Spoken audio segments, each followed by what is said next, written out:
All right, welcome to another episode of the ONG Strike Zone, and it's Bryan Fulford, Kelvin Rozier, and hold on, let me move that graphic out the way. Let's make sure folks can see because it's been a minute since we've seen the third member of the triumvirate, Marcus Green, back from assignment. Marcus, let's start with you, man. How you doing? I'm doing good. This is my time of year. Summertime, hot weather. Actually, it's a little too hot, for those who aren't acclimated. But otherwise, I'm doing good. Time of the year. That's rare. I don't hear too many people say it like that. But man, okay. I love the summer. Well, I forgot where you live. So the cold is cold, like iceberg, slim cold. Yeah, but I grew up down there. I grew up in the South. That's right. Yeah, you did. You did. Kelvin, how you doing tonight? Man, I'm doing wonderful, Bryan. I'm wondering though, man, where's the Go Pacers stuff in the background, man? That was tough. That was a tough break, man. Great series. Love the heart that was shown by both teams. Frankly, it was a great Game 7. I just hate that it came down to that one injury when it happened. But there's always the year after next because he's gonna be back next year. I posted this when you've been a fan for 45 years, and I mean, and you've never won the ultimate prize, and you fought and you've seen your team and you've cheered and supported. And when you get close, you appreciate it. I mean, we've been to 10 Eastern Conference Finals. 10? Wow. 10 since 1994, 10. And only been to the NBA Finals twice. So that's a 35-year time span. I've been a fan for 45 years, right? You appreciate when you get to the finals. And, the first time we went to the finals, we were in the first year of the Kobe Shaq three-peat, right? I pray and I hope this isn't the start of another three-peat by OKC. Although, I could see how people might think that. But we had a chance, man. And that's the part that sucks, is you get to a Game 7 and to see the guys and Halliburton play so admirably, and then to see that injury, man, it was a kick in the groin to watch that. So my heart hurt, but man, I had to get over it, man. I couldn't sulk like I wanted to. Had I not been busy with other things, had other things not popped into the timeline, to give me something to talk about, I might have sulked, but there's no time for sulking in these HBCU streets, Kelvin. There's no time to sulk. No time to sulk. Especially with football season coming up. What is the? Hold on, what is the countdown? Anybody got the official countdown? How many days away are we from the start of the season? I'm gonna go right to the football page and get the official counter here on the schedule. Should be about 60 days, right? 65 days, 19 hours, and TikTok 45 some odd minutes away from kickoff of the OBC football team versus Howard, FAMU versus Howard in Miami, Florida. Miami Gardens, Florida, I should be more specific. But man, so yeah, 2 months away, man. And so there's no time for the week, no time to rest. Speaking of no time to rest, the cycle of college athletics keep going, Kelvin, because we put essentially, although most athletic departments haven't officially closed the book yet, as they probably will here in the next few days at the end of June. But most athletic teams and programs are now cycling into the next season, the 25-26 year. So you got summer workouts, summer camps, things like that are happening. And so we're very aware of football happening. Maybe, Kelvin, you can give us an update on volleyball. But we are aware of one sport that is already back in the lab, back in the weight rooms, working out, and that's our women's basketball team. A brand new women's basketball team, I feel like, as we have talked about on this show. And so with that said, coming up at the bottom of the hour, the long-awaited return of our coach Bridgette Gordon, back on the O&G Strike Zone again. And she's going to bring a couple of her ladies with her. We got a couple of the young ladies from this new rebuilt, reloaded FAMU women's basketball team. The sisterhood is going to be strong. And so we're looking forward to meeting Maya Giles Jones. I think I said her last name right. I'll find out. It's either Giles Jones or Giles Jones. And Shania McCarthy. Both of those two young ladies transfers in. We'll talk to both of them along with Coach Gordon at the bottom of the hour. So you guys got any questions for Coach? You can drop them in the chat, and I'll make sure to star them, or you can send an email to ongstrikezone@gmail.com, and I'll do that. So, I get a chance to focus on some basketball talk, which is good. I mean, that's some good therapy, I think. Although the NBA draft is happening as well. Right. I can't seem to get it. I don't know why for some reason. Is it on just It's ESPN? on ESPN. Are they doing the ABC thing too?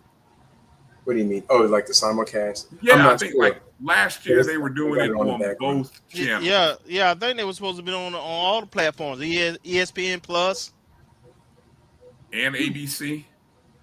I believe so. I have not turned there. Okay, yeah, it is on ABC. All right, so I'm able to at least pull it on something. So it looks like they've already gone. Have they gone through the particulars of the first pick? I'm sure already, right? Yeah, the Cooper Flag was the first pick. Okay. San Antonio's on the clock now. Yeah, we'll see what happens from there. You guys got any interest? You guys are, well, I don't know. Are you guys as much Atlanta Hawks fans as you are Falcons fans? No, I'm not. Yeah, or just a little tick below. But yeah, I'm a Hawks fan. No, I'm a Orlando Magic fan. So I mean, I like the trade that we made. Okay, I didn't know you were a Magic fan. Okay. Yeah. Yeah. Well, I'm not sure I'm understanding our trade, but hey, I agree. I think it's more about what those Celtics are doing. The Celtics are dumping weight. All right, so let's as we get into the show coming up in hour two, it's kind of a potpourri. I mean, there's a lot of recruiting news related to football, more football than anything else that we've seen over the last. Feels like what are we on, Marcus? I feel like every 2 days, every 3 days, we got a new signing. just about. Yeah, looking at the list, that's like we returned a lot of players, but with the number of transfers that have come in, I'm wondering, like, how are we going to squeeze all these people in? Like, right, what is the roster numbers looking like? 105. Yeah, and we know a couple of them have, well, at least one guy who we signed in December, he transferred to Eastern Michigan. Right. And so I don't know how many more. There was a portal entry this week from an offensive line who's local from Rickards. Right, Chris Williams. Mm-hmm. So, but I don't know how many more roster spots are coming up. And that's the only thing is. And that's what makes, and I know, Kelvin, you talked about the season preview. And I'll probably do a little something too, but it makes it a challenge just from who's going to be there, who's going to remain. Mm-hmm. But, yeah, there's been a lot of additions in the last couple of weeks. Yeah. Yeah. All right. So we'll get into all of that. Want to take a second before we go through the roll call. I want to thank all of you who watched last week's show with Chuck Hobbs. Outstanding numbers that we had on the show last week. I'm very appreciative of all of you for tuning in and sharing the show. And hopefully we got some carryover. Some of those folks who might have been first-time watchers of our show are watching tonight, or they're going to watch on the replay on YouTube, or maybe even the BCSN pod zone. However you consume the content, we do appreciate it. And thanks to Chuck Hobbs on that show and spending. We did about a good hour with him. Yeah. In that show. So I mean that was really good, real informative stuff on the heels of the news of the night or day as it surrounded the confirmation of our president or the president-select Marvin Johnson. And so we'll kind of keep our ear to the street as we see how things progress with some of the information that he brought up. However and wherever you're watching the show, hello, you could be watching us on the Jericho Broadcast Network's YouTube page, my JBN Online. You could be watching us on our ONG Strike Zone YouTube page, Facebook page, all right there in the top left corner at ONG Strike Zone. Hello to the folks watching on X, Black College Sports Network, and the ONG Strike Zone Twitter page. Hello to all of you. Still haven't figured out if Instagram Live is working yet. I didn't even bother with it tonight. So we'll see. All right. You guys ready to go through the roll call? Yes, sir. Roll call. All right. Let's go through the roll call and say hello to the Rattlers. We'll take a few minutes before we get into some news and notes to head up. I want to first say hello to Bull for checking in, being the first one in. Good to see you, Bull. Yeah, he even beat Kelvin in the door. So good stuff. Good stuff. What up to Melissa Wilson? Checking in as always. Good to see you. Ashton Harris. What's up, Ash? Yep. I'm right there with you, Ashton. Mary 305, good to see you. Hey, Auntie. Thank you. Thank you for being a JBN subscriber on our YouTube page. Same hello to you, Meredith. Thank you for what being up, Meredith? Shout out to Liv checking in early. Olivia. Liv checking in. Good to see you, Liv. Thank you. We got Coach Gordon coming in, so maybe Liv will drop a few questions that I can star, or maybe send an email. We'll love to hear her thoughts. My dog Tony checking in. Tony, good to see you. Tony, did you get the text on the barbecue spot? Outstanding barbecue spot that Tony recommended to me here in Orlando that I actually tried out.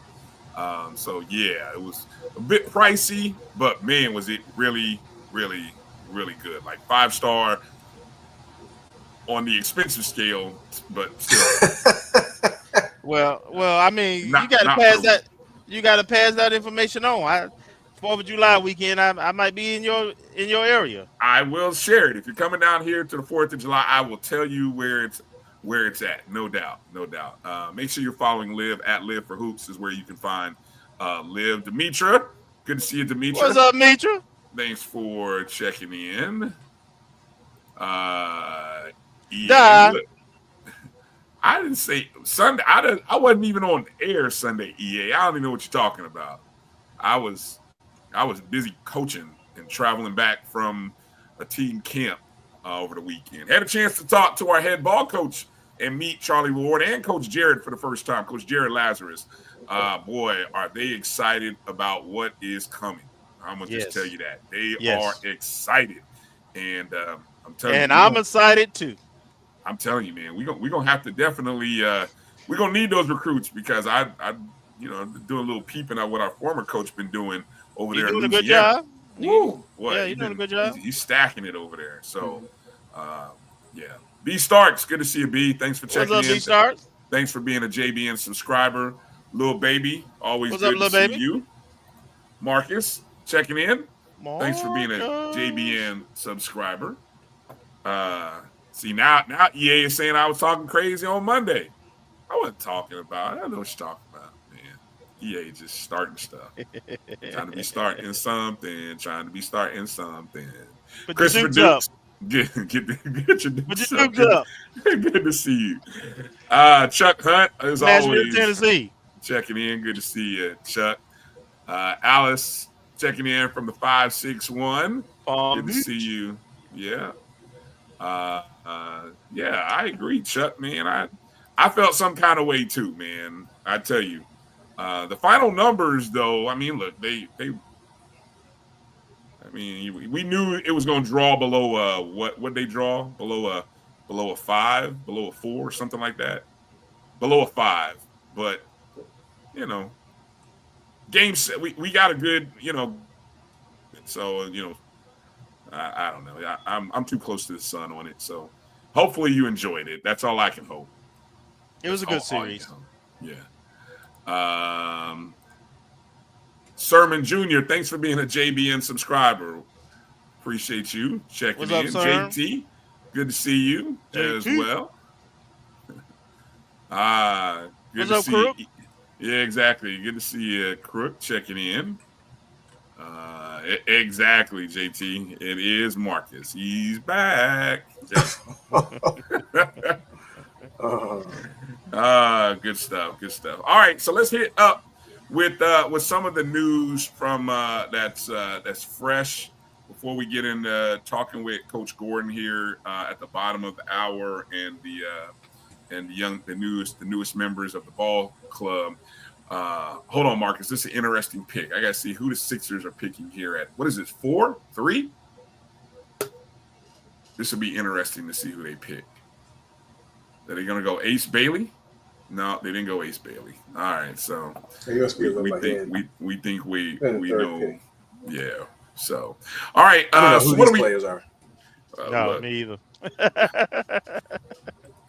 Yeah. Well, oh man, what's interesting about this climate of college basketball because of NIL money, I think they're going to be guys that actually choose to go back for another year. And I think schools, NBA franchises are going to have to reevaluate how they view that. Yeah, because structure the contracts. Yeah. The Ricky deals. Yeah, I mean, think about the money you can make for playing a 30-game, 35-game season compared to playing an 80-game season and maybe not getting the kind of playing time. Where every bit of the sponsorship dollars that you can make in college can really carry over with you into the pros if you do it right. So, I mean, the elites, the Cooper Flags, they're going to do the one and done. But I think you're going to have fewer one and dones. I think, in my opinion, it remains to be seen. We'll see how it goes. Because the financial incentive is gone if they're that good in college. Yeah. Okay. Let's talk prospect camps for a second, because I know we had the prospect camp of football from this past weekend, right? Well, on Monday. Recap where we're at with the press. We had 2 different camps. Today's the 25th. We had a couple different camps that went on yesterday and today. I mean, I know we're going to get more in depth with it, but give maybe a minute recap of what we had during that the past day or two, Kelvin, if you can.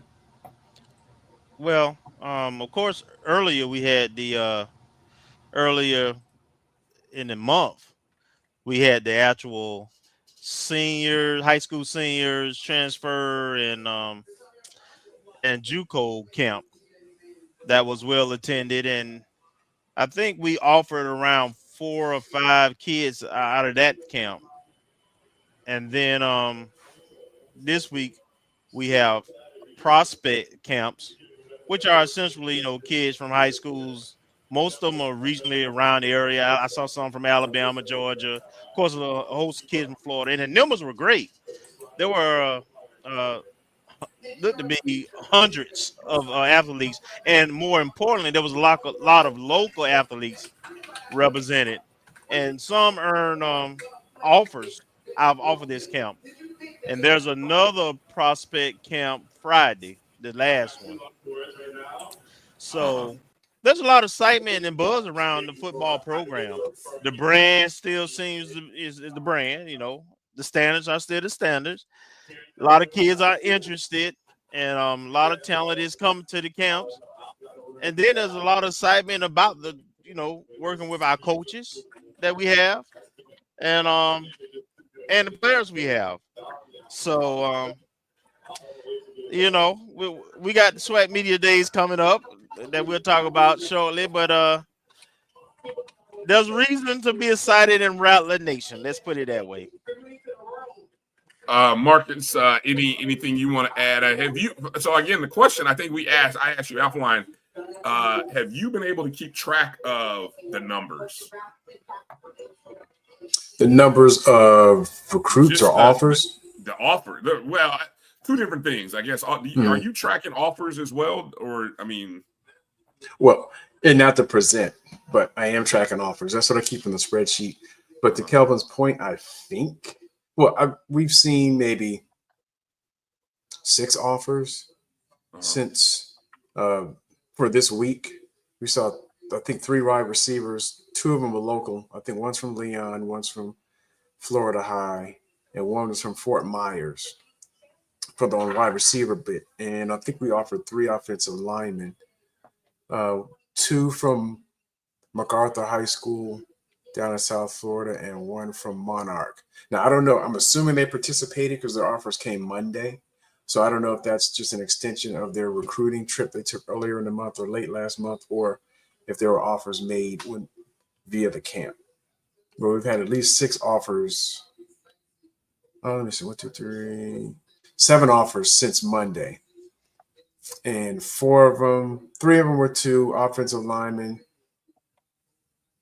and 1 who's a combo offensive lineman, defensive lineman. All 4 of those guys are from South Florida, either Palm Beach County or Broward. And 3 wide receivers, 2 of them local, 1 from Leon, 1 from Florida High, and 3rd one from Fort Myers. Gotcha. Okay. All right. Well, we'll take a look at more in depth about the football commitments.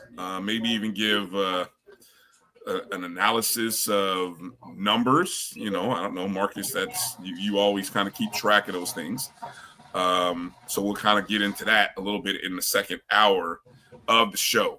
But coming up on the other side of the break, the return of Coach Gordon, Coach Pressure, is coming back to the O&G Strike Zone, and she is reloaded, ready to take hold of the SWAC in the upcoming 25-26 season.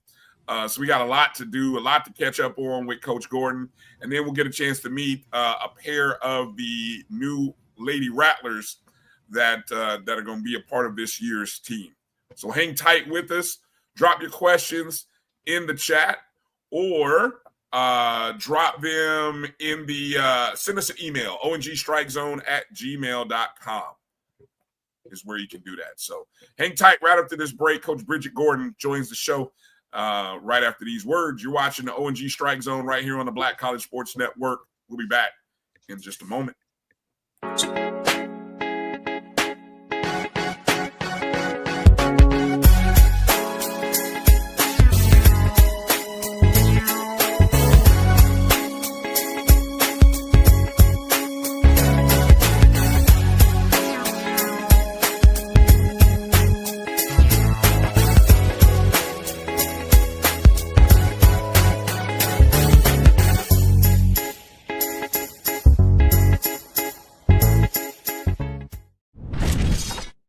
There's a shot. That might be. It could be.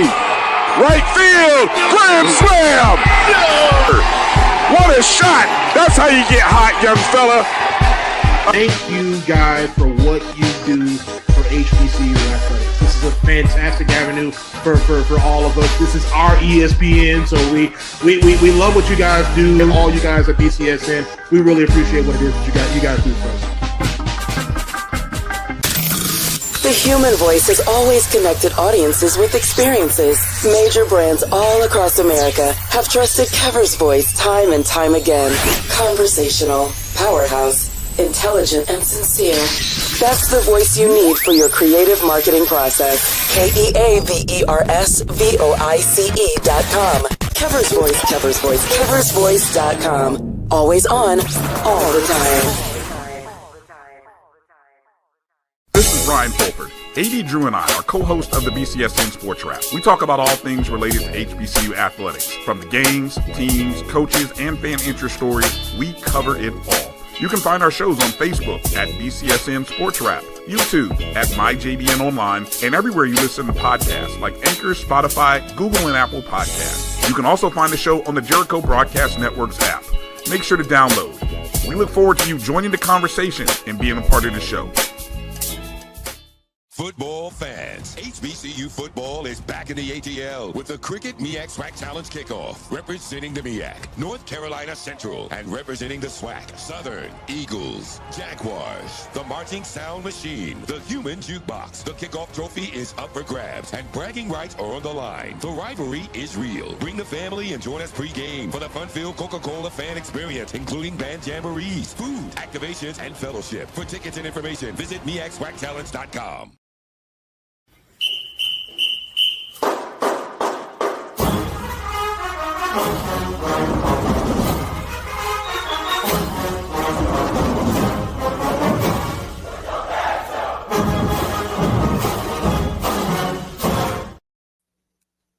Welcome back to the ONG Strike Zone.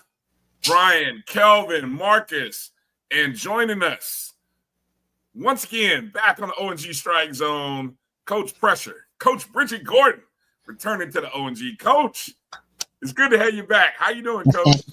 I'm doing fine, and yourself? We're blessed, Coach. We're blessed. No complaints over here. No complaints over here.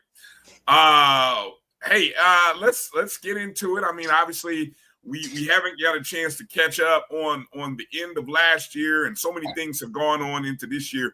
But how are you? How has the summer? Well, I mean, so much. I mean, there's so many things to get into. But let's just go with what is the process for you at the end of the SWAC tournament? Tough season, right? To going from the end of the season to where we are here, which is really 3 months. Can you kind of take us behind the curtain, behind the scenes? What is the process like, just mentally, spiritually, physically, all of it? What's that like for you, the coaches, and the young ladies that are part of the program? Well, of course, it didn't end the way that we wanted. Into a spring break, there was time for me to sit back after year 2 and just assess everything that we liked, the ability to close games. And when I say close games, I'm talking about myself too, as the leader, as the head coach, like why we couldn't finish, going back and assessing my, checking out myself, the staff, calls, plays, different things. And one thing that I do know is that I just had to get better. I had to be a better leader myself. Like I say, I take on the full responsibility of what didn't happen, what did happen, and what went wrong and what did go right. So I am the head. So it starts with the head, then it trickles down to the body. So I had to get the head right. And what I do know is that before I became a head coach, I was one of the great recruiters in the game. If you look at my track record, everywhere that I went, we had a top 50 recruiting class. And that's something to say because I was always at mid-majors. With that being said, I just had to go and really assess. I had a big puzzle. And, when you was a little kid in the pieces and you just want to ram them in and they just didn't fit. And I think my brother Pat said it earlier in a tweet, and I told him I was going to talk about it. It's a scientific formula. And I had to be able to recruit to my style, which this year will be the first year 3, that I'm able to do that. And what I say, I'm excited and I'm happy. I am, because I brought in 12 new young ladies with the 3 returners that They the 3 Ps. They role players, they players, and they program changers. So I got my 3 Ps for the first time heading into year 3, and I'm super excited. The young lady's been on campus as early as the 15th, and they've been rolling in. And hey, today is hump day, and it's day 3 in school, and day 2 officially on the court. So I'm a happy camper right now. I'm trying to erase what happened, but what I do want to say is that L wasn't a loss; it was a lesson. So there was lessons to be learned out of all that. So it's gonna make me a better coach in year 3, make us a better coaching staff in year 3, and make us a better team in year 3. And the one things my young ladies came on campus and say, Coach, I don't want to talk about last year. I don't want to know nothing about last year. We came here for you. We came here to do something special. And when I say I'm excited about that, I'm super excited. That's great to hear. With today's college landscape, with so many players jumping into the portal for all kinds of reasons, it's different, isn't it? It's different for you. How do you as the coach process that? Do you just process it as it is the way it is now? Or are there some things that are maybe more in the open compared to previous years or previous lifetimes in the game of basketball? But how would you explain to the novice when you see the mass transporting of players? And we saw it across all HBCU basketball, so it wasn't just Florida A&M programs. It's well documented. Across the HBCU and mid-major landscape. How do you process all of that with the movement in college basketball today? I try not to. I try to take care of home. And once again, my philosophy was when I went out and recruited, once I realized and assessed that the talent and the character, most important, that the character fit my basketball philosophy, I did a Zoom call with the parent or the parents, because I'm old school and I've learned that the apple does not fall far from the tree. So I want to get to know the parents and where they stood, what was their mindset, what was the upbringing of the young ladies that I was recruiting. So with that being said, it was like, you're coming here to do something and be a part of something special, which I still know that in that process, because I believe and I count on myself to be a developer. I know how to empower young people. I know how to assess the talent, but to develop the talent. So no brainer that my young ladies that even left my program had their best year in my program, if that makes sense. So the young ladies are going to be developed in my program, and we are considered the lowest on the totem pole. So you're always going to get the higher from the lower D1s to the mid D1s, sometimes even the power 4, power 5, that might come down and try to steal a young lady. So I don't worry about that. I can only worry about the now. I can't worry about what the future holds, but all I can do is just worry about one day at a time, and just understanding that was a commitment that I asked each one of my young ladies. Whether it was with the young lady that you got coming on here, I call her M1, Maya Giles Jones, coming in, a red-shirted sophomore giving me 3, or whether it's going to be Shania, a Florida native coming in and giving me 2. But that was just something that we looked each other, we shaped on it and said, let's do it. Especially you got Shania McCarthy coming in, and she never stepped a foot on campus and committed. Wow. So that speaks volumes itself. So like we said, we're going to catch up, though. We catching up. We got Charlie Ward on board, and his name, it rings a bell in a lot of different arenas.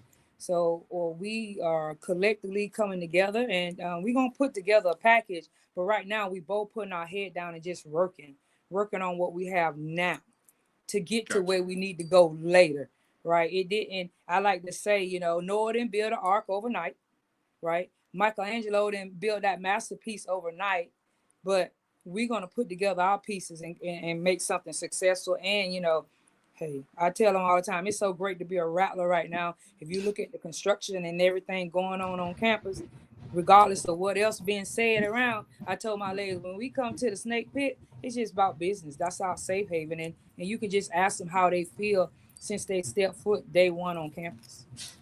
Right. Go ahead, Marcus. What you got for Coach? Good evening, Coach.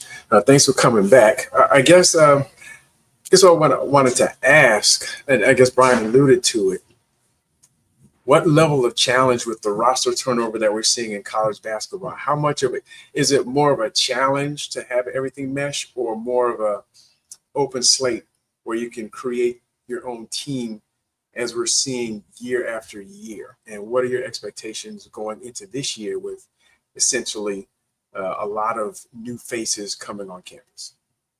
Well, with me, it was great because, like you said, just take us back 2 years.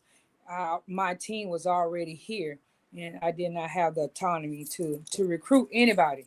Even year two, I was still limited. Here we are in year 3 now. Hey, that transfer portal was good to me, so there's no complaints. I liked it, so it helped me to be able to go get freshmen, to get some transfers, to get some JUCOs and some returners, and try to put together this ingredient that can spell out a SWAC championship, because that's what we're here for. That's what we want to do. That's the expectation since day one when I came in. So it's good for me, building that culture now, creating a sisterhood that I always envisioned once I became a head coach. So it's been good to me. Once again, like I said, I don't have a crystal ball in front of me where I can just, shake it up, rub it, and look into the future. All I can do is focus on the now.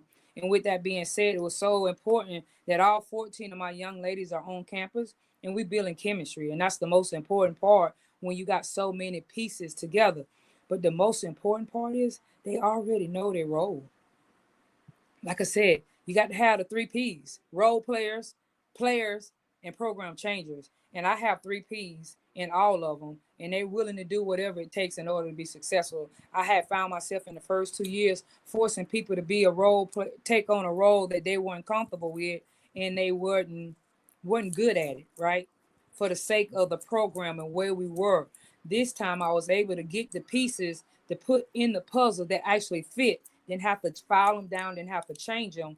I recruited to it this year, and that has been a great blessing. And I'm so grateful that I had the opportunity this year in year 3 to be able to go out and get those young ladies. Nice. Quick go ahead, Kelvin. I'm sorry. Go ahead, Marcus. Sorry. The three returning players.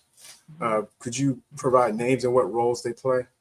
Yeah, we have. I just start off with my Aina Subarats. That's my young lady from Spain, and she's a shooter. Aina had for the past 2 years, she been injury prone. This off season, she got in shape, been shooting the ball really, really well. So her role is a shooter. Tanaja, you didn't get to see her at all. You saw her in 4 games in the non-conference, and she set out the whole swipe play. Right, we didn't have a point guard. We never talked about it. That's what we was missing, our natural point guard, and she wasn't there. So she's back healthy, and we are easing her back into play. Tanaja, don't even stand. I told her she's not even 5 foot tall, but you can't measure the heart. She's a leader. That's why her name is Lil Mama, and she's the engine. She's the engine that gets us going.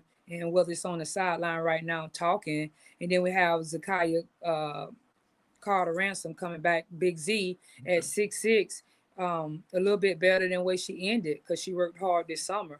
Now, in off season, and she's coming back this summer with a new attitude and refresh because of the pieces that are around her. They're already instilling in her, right? All we need you to do is this out.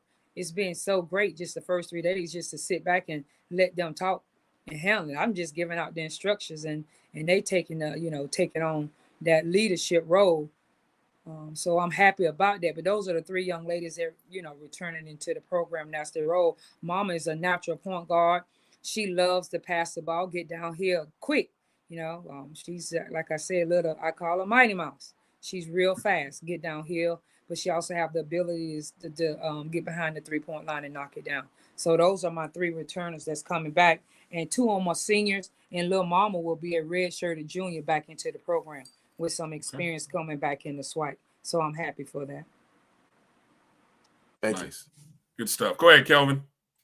Coach, I'm interested to know how close are you with your schedule for next year, and what are some of the things you were trying to do when you set up this schedule. Then after that, talk about, I know you got a camp coming up, and I want you to pull up the camp so people can support that.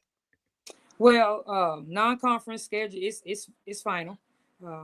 We'll go across the train track to open up this season and play Florida State again. We're going down to UCF before the Classic and play them at home at their gym on that Friday. We are going down to Gators, going to Gainesville again, and playing the Gators in December after we get off our final exam in the winter. And we got some other teams that we'll play. We'll head down to Macon, Georgia to play Mercer. We will head to Mobile and Alabama and play South Alabama. We have our return game against Howard, and I picked up a game while we were out there against George Mason. Okay. We have our home games is our return from Sanford, where we played the game before Christmas. Our first, second win of the season against them. We had, then we'll get Jacksonville at home on the 2nd of December, and we have West Georgia coming in, and then we have Albany State that we'll play after Christmas when we get back home on our break, and that's our non-conference schedule right there. Okay, love it. All right, and what about the camp? Oh, well, my camp starts on Monday, and I open it up to boys and girls. From the 1st grade through the 8th grade. 9th grader asked could they come when I was out today, and I said of course, but it's boys and girls. And I had talked to Charlie, and he's not having a boys camp, so that's why I invited the young gentlemen, I should call them. It's Monday through Thursday next week, starting June the 30th and ending on July the 3rd. So you got plenty of time to pack up because it ends at 1 and get on the road and go enjoy the 4th of July, who are all celebrating the 4th of July. But, it's going to be exciting. It'll be right there at Al Lawson Center, starting at 9 a.m. Get there early, and you can get a sneak peek of them 4 young ladies that's out there already working, because we get to work early. The ladies will let you know at 6:45 to 7:45, we're in the weight room, and from 8 to 9, we're on the court. So I'm excited about having a little camp for the Rattlers. And the reason that I wanted to do it, I've always enjoyed working camps when I was at University of Tennessee. That's when I knew that my purpose on this earth was to empower young people.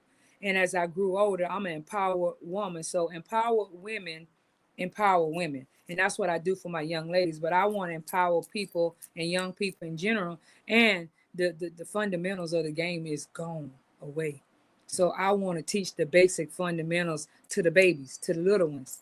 And then, of course, I'm going to have my big pressure elite camp. It's going to be a, prospect camp. It's offered out to the prospects that I'm recruiting, to the junior colleges, and to the transfer portal. So I'm looking forward to that. July, AAU will be over. They can get in there right before school start on a Saturday and put some work in and maybe get me some offers out there. But those are my 2 camps. And like I said, this is my first year being able to have camps. So I'm super, super excited about those camps. And let me just follow up real quick. Roster. So sound like you have around 14, 15. I know the rules changed where you can have a little more expanded roster. What is the number you're looking for? Well, they didn't expand women basketball. We've Okay. been at 15 for as long as I've known. And they did expand the men from 13 to 15 in softball, but women's basketball stayed at 15. So what that means is they made it, NCAA said it's a roster limit.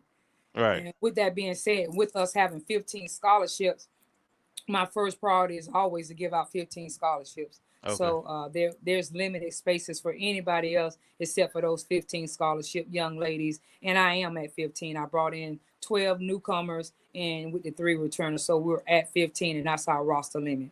Okay. All right. So let's take a second here and let's bring in two of Coach's newest players, two young ladies that'll be a part of the sisterhood this 25-26 season. So family, let's welcome in, first off, Maya Giles Jones. Maya, hello, welcome to the family. Did I say the last name correct? Mike, can you hear? We can't hear you. Go ahead. Can you hear us? Hold on. She might be on. Make sure you got your volume turned up. Okay. Nope, can't hear you just yet. I'll try it again. Say again. One check. Mic check, Maya. Maya, do this. Let's log back off and see if you can log back in. Sometimes that helps out. While we wait on Maya to join us, we'll say hello to Shania McCarthy. Shania, welcome to the family. How you doing, Shania? I'm good. How are you guys? All right, we got you. All right. Okay, Well, hey, okay.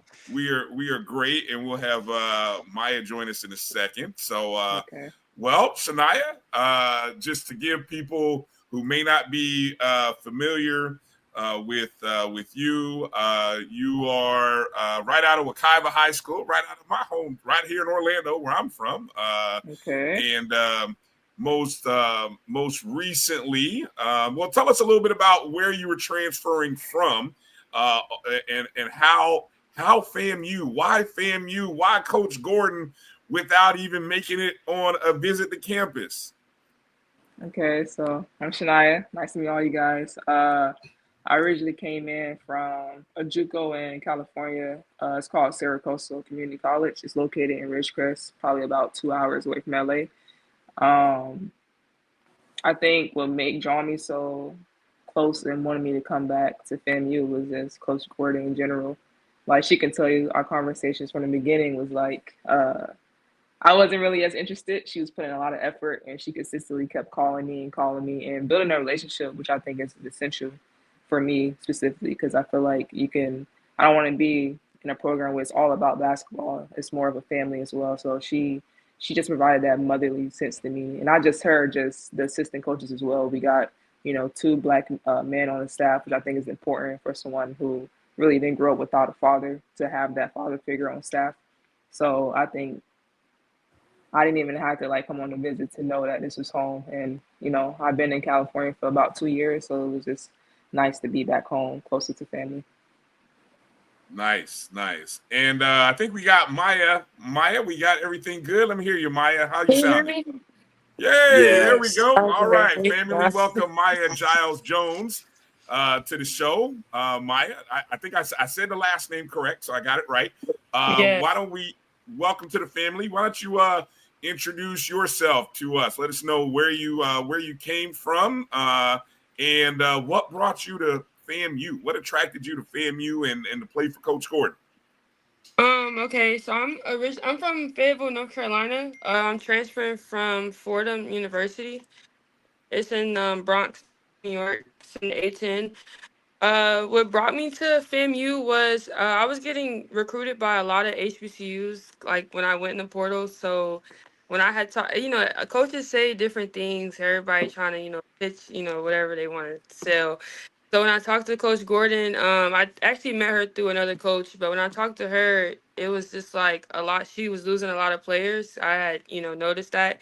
And when I talked to her, she was explaining to me how she wants to reload and how she wants to win a tournament. And, we just talked a lot about what she wants to do next year. And I liked what she was talking about. I liked the fact, the history behind her, who she used to play for and what she did and all that. And I just wanted to play for her. I just liked what I heard. And also, she's a female coach and Black at that. So I thought that would be a good fit for me.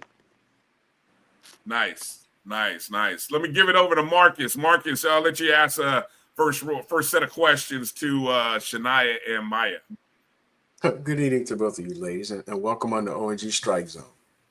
I guess coming in from different programs, what are your expectations on what you're bringing to FAMU and the differences between where you're coming from and what you expect once the season starts? You can go first. No, you got it, Maya. Okay, so I see y'all like that. See y'all like to give assists. A10, so that's a pretty tough conference. I'm not gonna lie. Like, it's very intense. The guards are big. Everyone's big in that conference. Everyone's big. It's a lot of energy all around. So I feel like I missed my freshman year due to an injury. I played my second year, so I got to be on the court a little bit. And I've been around it for a while. So I just feel like I learned a lot sitting down. I know I was able to watch a lot of A10 basketball. So I feel like now I wanted to bring a lot of knowledge here. I want to be a leader. I want to be vocal. I wasn't as vocal at Fordham. A lot of confidence and stuff. So I just want to bring that here. I want to make sure that I'm being a leader. I'm sharing knowledge. We have a lot of people coming from different places, different basketball, whatever. So I just want to be able to share what I know. I want to win a tournament just as much as the coach does. So I know it takes hard work in the summer. So everyone knows it starts in the summer. So I just want to make sure that I'm just bringing that energy to my teammates. For me, all I ever know is the JUCO life. So like with that comes with, for me personally, hard work. I also grew up, with a single mother who always showed hard work and no excuses. So that naturally just is embedded in me. Never had nothing given to me. I always worked for everything. So my main thing I want to bring to, the sisterhood is hard work and showing them that, like, if I'm having a great day, a bad day, that hard work doesn't stop. So that's the main thing I want to bring. And just communication and energy. Like, off the court, I'm quiet and laid back, but they're a little shocked when I bring energy. So that's the main thing I want to bring. Thank you. Go ahead, Kelvin. Well, welcome to the family, ladies, as we say at FAMU. And I want to know, when did y'all start playing basketball, and what is it that you love about the game of basketball, and what are some lessons you've learned playing it? And Shania, you can start off. I started. My mom first put the ball in my hand around 5 years old. Around 5 years old. I didn't really take the game serious until like 7th grade ish, when I realized I didn't like losing. And I'm a competitor, so when I realized I didn't like losing, and that's when I was like, oh yeah, like I can see this. And I started watching like college basketball and like the pros and stuff. So I gained a lot of knowledge from there. And I'm sorry, what was the second question? Any lessons learned from playing the game? Always push through adversity. Basketball, it's a sport, but it can also be a life lesson for you. I learned, like, when injuries happen, for example, stuff not going the right way, bumping heads with the teammates or the coaches, you just still, live day by day and don't let certain stuff affect you. So my main lesson was just getting through adversity. And thank you asked why we play and stuff. The reason why I play specifically is because, like, I lost a lot of people, just losing a lot of people. And I think it always feels good to go back home and hear how proud my family is that, I'm probably the only one in school doing sports at that, and being a role model. Like, I have a 9-year-old brother who saw me go to college and feel like he can do it too, because he saw me, not just the stereotype that, you meant to, be somewhere else that you're not supposed to be. So I think I do it for family and, loved ones and stuff. So. Awesome. All right, Maya. Okay, so I started playing when I was 6. I did not like it at first, because my mom kept yelling at me. I didn't like it, and I wanted to play whatever. And I still play. My grandpa to this day, like, he's the reason why I still play. He had told me, like, don't listen to her. She's just crazy. You know what I'm saying? Just keep. I stuck with it, and I still. Yeah, I love basketball. I just love cooking people. I love getting buckets. I'm not gonna lie. Like, I just like hooping. So I just don't see myself not playing. Like, I just love it. And basketball can take you so you can meet so many people. You could just go anywhere with an orange ball. So I just love the fact that basketball can take you so many places. And I like getting buckets. I like. Well, I want to add on. What M1 said. I feel like now, especially like the past like year, 2 years, the game is changing with women's basketball, and I feel like the attention it's always been there, but I feel like now it's like in the spotlight of men, of anybody around the world. You hear like popular people like getting paid to do what they love, so I think that's essential too. It's like finally, like all these years, Yeah. So. Another and so I mean you probably hear it a lot now, but I experienced it firsthand through injury, whatever. But I would say a lesson I learned with basketball is you really can't really handle your business on the court if you're not handling like your mental state. So I would say like make sure your mental health is good, so you be good on the court. That's a lesson that I learned. Awesome. All right. Good answers. So I got a question for both you ladies. When the recruiting process started, did you know let me rephrase. How much did you know about Coach Gordon? Did you know that she was a GOAT? Did you know that she's a legend? Did you know that she's a tough coach, but a loving coach? How much did you know about Coach Pressure prior to making that commitment? We'll start with you. You go first. Yeah. No, she got it. She got it. I knew that she had the same name as my previous coach, so I had looked her name up, and then I didn't know, but I did. I found out a lot. I didn't know at first, but I know now. I have to play with. I'm just gonna say this, I always heard of FAMU, but I never really heard of Coach. First phone call lasted probably 5 seconds. Look me up, red button, and hung up. So I did it. I did my research, and then I did my research, and I'm like, oh, she played for the great Pat Summitt. Okay. So calls back probably the next day or two. Did you do your research? I'm like, yeah. She's like, all right, let's talk. I'm like, oh man, this is crazy. So that's how I found out through my research. So Coach, take us behind the strategy because obviously you were a high level player, and so is that something that you do to try to judge and say, hey, do I have the kind of, you talked about getting the right fit of young ladies. When you do that, is that a little bit of the strategy when you're talking to young ladies like Maya and Shania, high level, high motor, high energy ladies? Yes. I just want to, I want to get a feel for them because they getting to enjoy all that hard work I put in. I felt like I was a pioneer of the game. And as they both alluded to, the platform for women's basketball is on a stage that has never been before. Yeah. So for me, it was important for them to understand the game. Like you said, playing for the great Pat Summitt, I remember doing a lot of things for the game. And now me as a coach, instilling in them what I did as a young lady for the Summit is just, it's coming full circle. I'm like, why are we doing this, Pat? Well, it's for the game. Why are we doing this, Pat? Why are we wearing Converse? Well, Converse does so much for women's basketball. Or, why are you inviting other coaches into our practice? Well, I want the game to grow. I don't just want us to be great. I want to be great as a whole. She was always a team player. And then at the end, she'll whisper, they don't have another you. So that's just let me know. Like, you can have the X's and O's, but it's all about the players. So I learned that, young. And then, like I said, with Maya and Shania, you just want to go get some grit. I wanted them to have my DNA. And if you hear it, it's there. We have some dogs. And when I say they already barking, and love to get in the gym.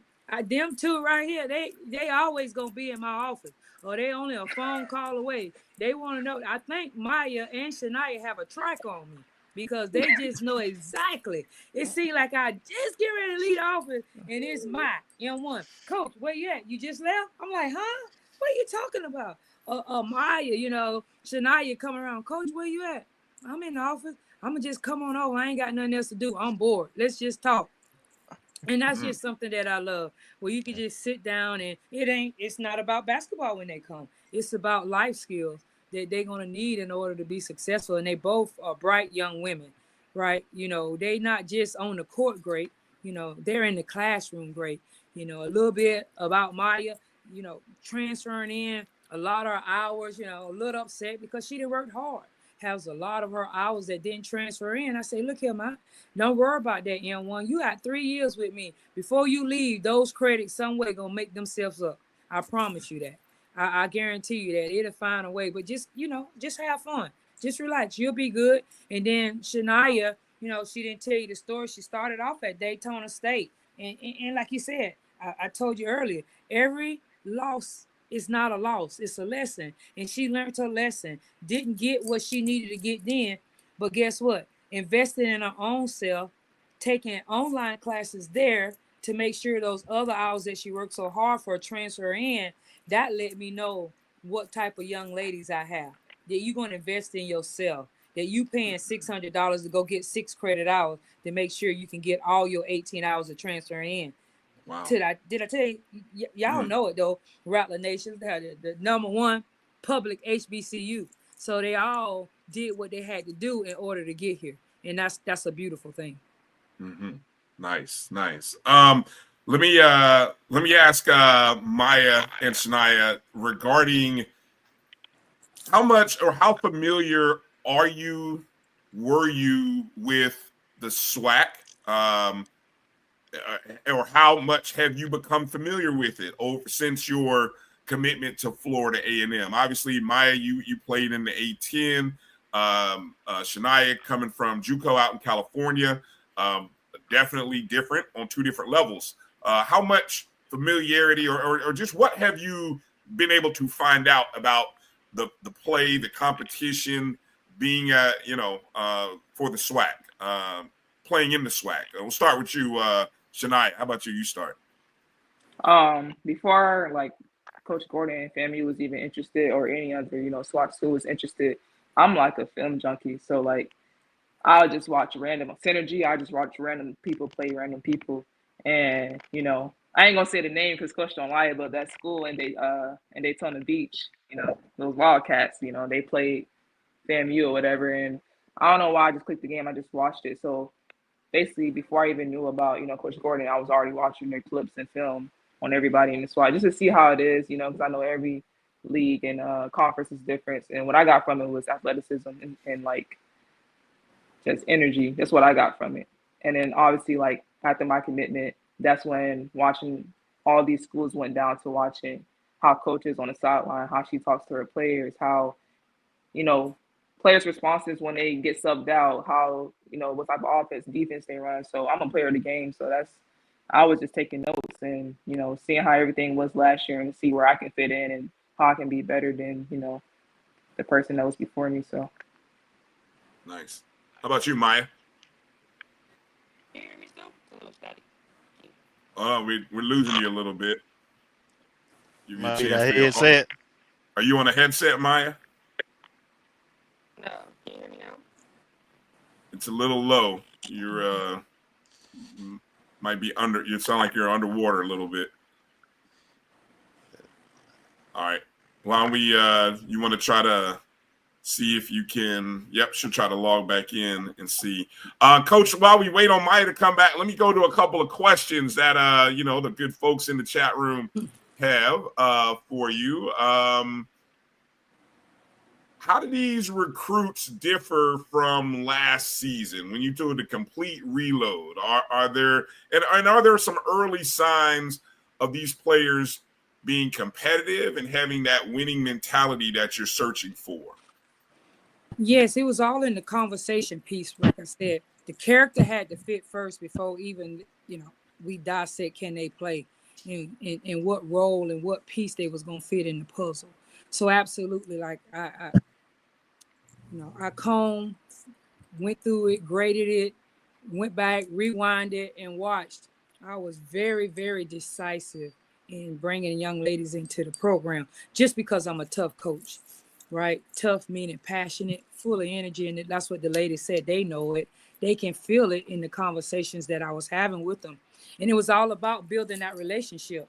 They can all tell you, I walk every day daily for an hour and a half, 2 hours. It depends on the conversation. I can get Shania. She was 3 hours out because she was on the West Coast, and then M1 she was here. So they would tell you that the conversation is what it is. And Maya, M1, and Shania, all they see me do since they got here was work. M1 like to say, Coach, do you have a Dobo? I say, I am my Dobo. I'm the Dobo. She said today, she said, Coach, what do you not do? I was in there this morning before they got there at 6 o'clock, making sure they had Gatorade and water. She see me working. So it was important that they see the head with all the credentials she bring to the table and did at their age, go to work, get a hand dirty.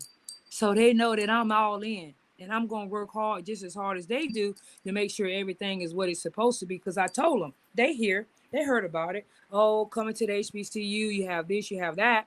And everything that was going on at FAMU. We got on a Zoom call and we talked about it. And I said, hey, if you don't want to be here, let me know now. You can get out. But I'm telling you, it's so great to be a Rattler right now. And I told them to go back and watch. I'm tough. I didn't shy away from being tough, but I explained what tough was. You know, tough is going to be on you. I'm going to be on you, but I'm also going to be there to pick you up. My door is always open. You can always come and talk to me about anything and everything. So, you know, that's the tough love that I was going to have. M1 went and watched, you know, the way my substitution pattern was and was the players tired when they was ready to come out. She was telling me everything. So I wanted them all while they were still able to go on Synergy to watch. And then they watched the players that was leaving. And they was like, Coach, we down. M1, I'm driving in the car headed to the Final Four, and she gonna tell me, it sound like you ain't have no energy. I'm like, I know she didn't just say that. Me? No energy. Well, I was in the back seat in the passenger, scared because I'm letting the men drive us because I'm in the back, and I usually don't let nobody drive. And I'm thinking like, Lord, they got my pressure up, and then one of my top recruits thinking I don't have no energy. I couldn't wait to call her again. You know, so and she realized that you know it's passion, both of them, right? They said they study the game, they want to get better. They both stay in the gym. Shania has a 9:45 class in Al Lawson. It's 9:15 in practice over at 9. She's still in there, and Maya on the other end getting up shots. And like you said, coming back off her injury, and she wanted to go to rehab. She hit me up, Coach, where's my treatment? And I'm thinking, okay.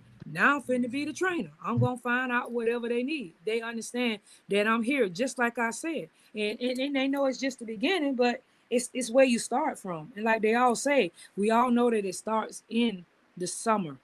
And I want y'all to ask them what they're feeling. It's only day 3 on the court and with them, but through this whole recruiting process, as another sister came into the FAMU league, they got introduced, and I made sure they stayed tight.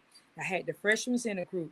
Then I had my forwards. And wait till we get our big Z's. All along with the Z's, we said we're going to, you know, we got our Z's. Zanaria, Zakaya.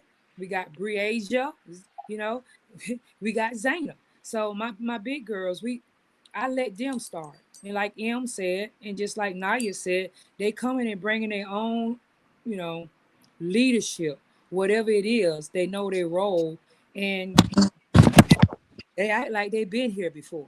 And that's the most exciting thing, that they act like they've been here. We all, and they know I'll make mistakes as a coach. Heck, I'm looking at the NBA championship and I'm thinking, hey, I would have did this and I would have did that. Yeah, until you over there in that hot seat, it's just different, you know. We can say a lot of things to you in that position and you're seeing it, but you learn a lot. And I'm glad to have students of the game and want to be coached hard. That's what it is. They came here because they want to be coached hard. They know I'm tough.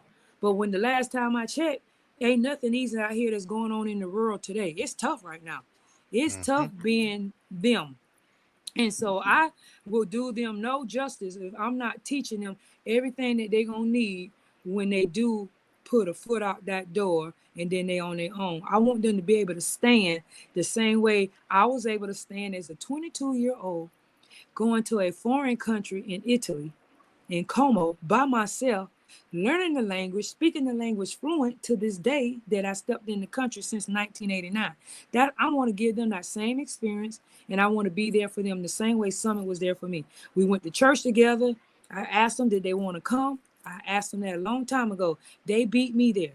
So when you sit there and you talk about it, and I'm just not saying, I'm not forcing anything on them. I just got to let them know what I like. And they all know, they can tell you through the process. We shared a lot of stuff. We cried. You know, I know different people come from different ways. You know, you talk about Maya and Shania, you know, they're on there. We got men, You know, they coming from single parents, so it's tough. You know, it's tough, but they also got to know that I'm there. Maya drove 9 hours by herself. I mean, she a junior, but she hadn't been on that road, and I'm on the road checking her. Hey, I need to know your ETA. You know, send me your addy, as they say, the young people. Send me your addy. Drop your addy. Let me see. Drop it in, right? I got y'all. I got that one, right?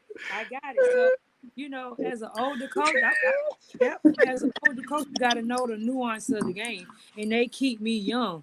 And they saw me. I get out there. I showed them. Shania saw me. She volunteered getting in the gym. She saw Coach getting buckets with a jean jacket on.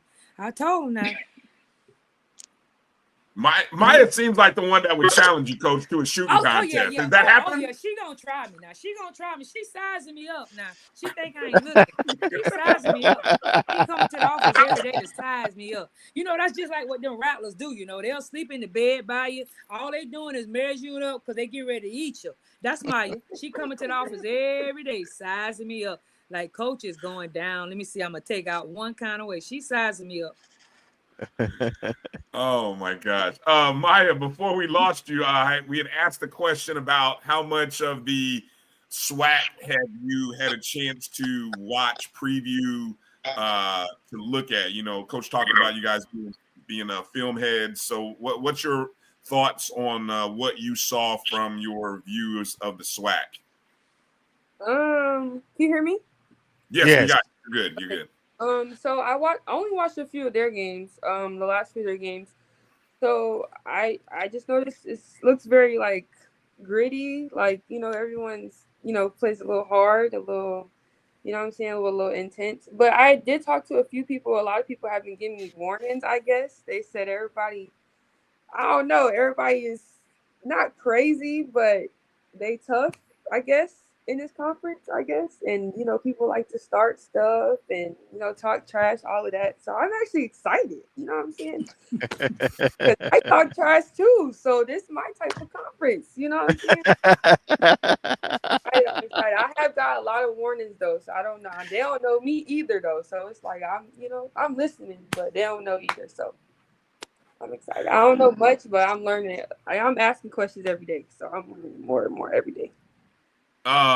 Obviously, so here's a question from our good friend Liv about which games are you most excited about in SWAC play this year? Obviously, outside of the Bethune-Cookman rivalry, and I know that'll be something that you two ladies will get more indoctrinated about as the months and weeks go along. But we'll start with you, Shania, Maya, and then go to you, Coach. Which games are you most looking forward to on the schedule, ladies?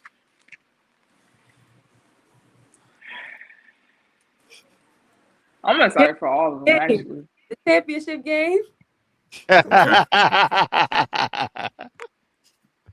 No, I'm excited for them too. I don't got no specific one.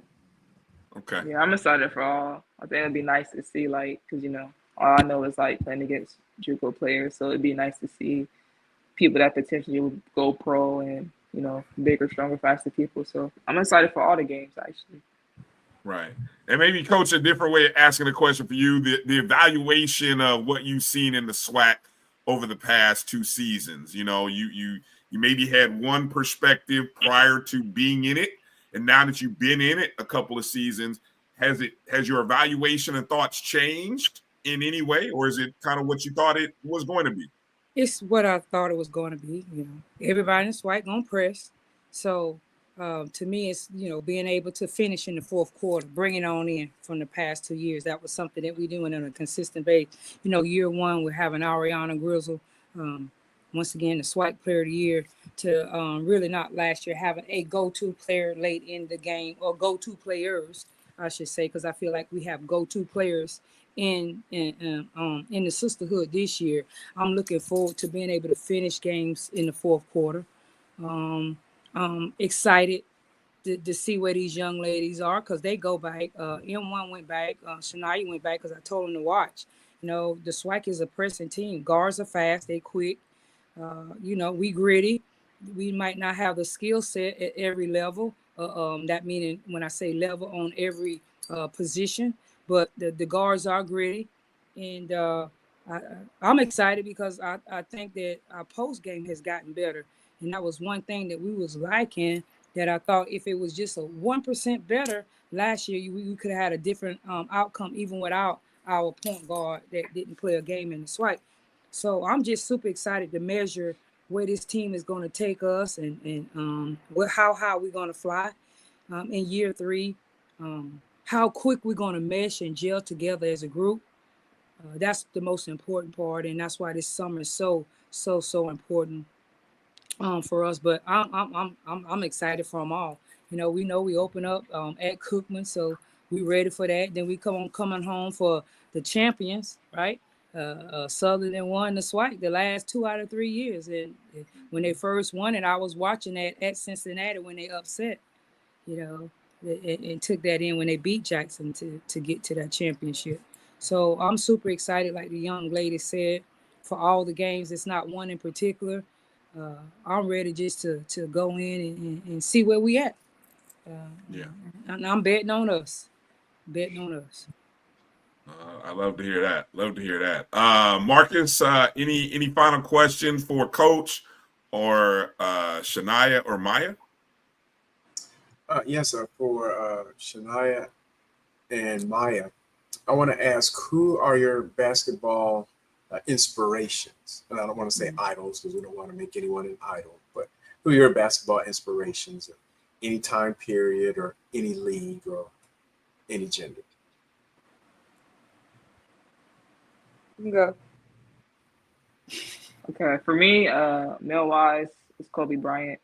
That's probably like when I first started watching basketball. I was the first person I watched. I wouldn't even watch him basketball specifically. I'll watch his like inspirational videos. I would just like watch that type of stuff because it meant a lot to me.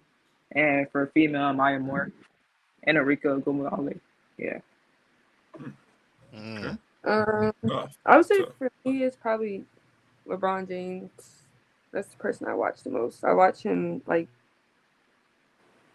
him recovering. I watch everything he does, to be honest. So that's what I would say. Did you say a second name in there other than LeBron James, Maya? No. Okay. Okay. All right. How about you, Kelvin? Any last question for the ladies? No, not for the ladies. I got one for Coach. I just want to know, Coach. So what has to happen this summer in order us to be where we want to be come the fall when it's time to start fall camp? What are you looking for from these players, your coaches, your team for the next 8 to 12 weeks? It's going to be about the C's: coachable, competitive, the chemistry, right? The confidence. It's all about the C's that's going to make sure that we have to make sure that we connect in order to leave out on August the 1st and come back August the 26th ready to go. And one of those C's is also the conditioning. So those are my C's. The character piece, I know I recruited to. Now you got to get there, like both of them alluded to. What's going to happen in adverse situations? Well, I already had one on day one when we was out there on the football field running the steps. I saw M1 finish ahead and the team go help the other teammates finish. You can't make that up. You didn't have to tell them to go. That was something that was just automatic. Hey, it's team. I finished, but hey, it's all about everybody finishing in order for us to go where we want to go and be to a place that we hadn't been before in the SWAC. So it's about that, that chemistry, the camaraderie of these young ladies, the coachability, the character piece. Like I said, what's going to happen when you get pushed or it's just not your day? How you going to feel? How you going to get through it? Are you going to continue to be grateful that you have this opportunity? Because we went around and practiced and they all have a why. They just haven't told you about it. So collectively, everybody has a why. Either they felt like they was overlooked or they felt like somebody, coming back from an injury or people counted them out. Or we'll talk about Zanari coming back from pregnancy. You have all different things that did happen in their life and people had then counted them out. So they got something, it's personal. It ain't for anybody. So we just saying that now. It's personal. So I just need to put all that together, tame it in the right place. And just like I said, players got to know their roles. Players got to be players. And the program players going to step up and change the program. And leaders going to lead. I ain't going to have to tell you who the leaders are. They'll lead. Whether like, Shania said, she's so quiet off the court. But on the court, she's a killer. And my just mine, right? She's going to be there to pick you up. She's going to be the first one to put you on the floor, but she'll be the first one after she just scored and the game over, she'll come and help you up. So I'm just excited about the chemistry. Once again, it's the scientific formula. I didn't say, because we all know that. I'll take a little bit further. You talk about Tyrese Halliburton, and I was sad to see him go down, but he didn't make it at Sacramento. But then he came to Indiana. So it's all about finding the right fit. So I'm going to say this. I did not say my young ladies that left could not play. They just didn't mesh as a team together, right? I felt like everybody had the same weakness. But now we were able to go out and get the young ladies, and we plugged. Instead of just putting a Band-Aid over a wound, we were able to go out and get what we need in order to be successful. So that's what I'm most excited about. The end result, what that's going to look like when things get tough. Do we get going? When we get knocked down, how quick do we get back up for the fight? But right now we got to get in condition. But it's only June. So it's a type of condition that we're looking for. And I'm looking for more of a chemistry and a sisterhood and see what the culture looks like versus anything else. Nice. Nice. Last word from Shania and Maya. Why don't you tell Rattler Nation kind of what your major is, what your major in, and feel free to plug any kind of social media handles that you'd love to pick up some followers on, or give some shout out to some folks who might be watching. So we'll go with you, Shania, first. Okay. To be fair, I went the past 5 times in a row. Okay. All right. Look at that. I see. I'll go first. Y'all want me to get my Instagram out there? Okay. But my Instagram inbox is MBUCKKSS, and that's the same thing for TikTok and Twitter. My major is journalism, so I will be in J school. Yes. And what else? Oh yeah, that's really it. So Maya, we know who to come to for the post-game press conferences, Coach. I hope we see Maya in that. She'll be in there. She'll be ready to answer those questions. Yes. No doubt. All right, Shania. My major currently is IDS, Interdisciplinary Studies, but I'm looking to switch it really soon. I just want to shout out, all the family that's watching. My former head coach, Coach Keyshawn, he helped me get to this place and was that father figure and that guy I needed, to make me love the game again. That's who I want to shout out specifically. And yeah. Nice. All right. Good stuff. And Coach, last one for you. We didn't get a chance to mention it. I wanted to save it for last. You were recently recognized by Studio 9 as a trailblazer of the year. I'd like for you to just kind of talk about what that recognition means to you. And you've won a lot of awards, Coach. So I'm not going to ask you to rank them, but in this stage of your basketball career, what does this mean to you? In this stage of my career as a woman and not a young girl, as a player, it means a lot. It goes beyond what I did and accomplished on the court. It goes to everything that I'm instilling into my young ladies and my culture. It's about the life skills that I can, empower the young people. So it means a lot to receive this award. And this is one of the it's the first ever Studio 9 USA Today. They just started this award. So that makes it even, sweeter to be one of the first recipients to receive this award. It means a lot. when you talk about being first among a lot of things in life. I thought I did a lot as a player. Now I'm receiving a lot of awards as a coach. It just means a lot. It lets me know that what I did long ago, and as we talk about being a pioneer, that I'm being recognized for those works, and more importantly, the works that I'm putting in and instilling into young people today. And I guess since 2001, when I first entered the coaching game, the college coaching game, the impacts of the young ladies that I've came in contact with. And as I learned from Summit, the people that she reached that she did not even know. So that's the special part. Or you have your newspaper that never forgot you. And when they was asking around one name, the common denominator was Bridgette Gordon.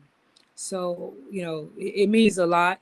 My deceased father always taught me it's one thing that people can never take from you, and that's your name. So I tell my young ladies now, you can do anything and say anything about me, but my character, you can't touch that.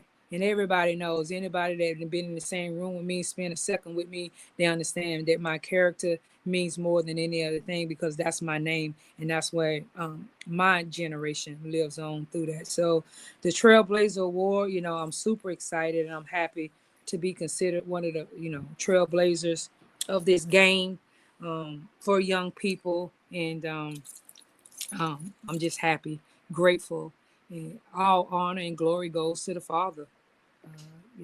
He's my number one, and he told me, about the last year, I was not denied. It was just delayed for the bigger and better that's coming in. So that's what I'm here for. And so, ladies, y'all hear that? It's nothing like being a part of the first. When they ever mention about this Trailblazer Award, I always got to talk about somebody that was a part of the first. So you will always be in that name when you be a part of a first. So I just want to continue to be a role model and be the best that I can be for them, because that's why I do it. Everybody know that I'm not paid what I feel like I deserve, and I'm not here for the money. I did not come to FAMU for the money. I came there to give them that female role model that they need and that I needed when I was growing up. And I just want to be that and be more and everything else that they need me to be. So I'm thankful and I'm grateful.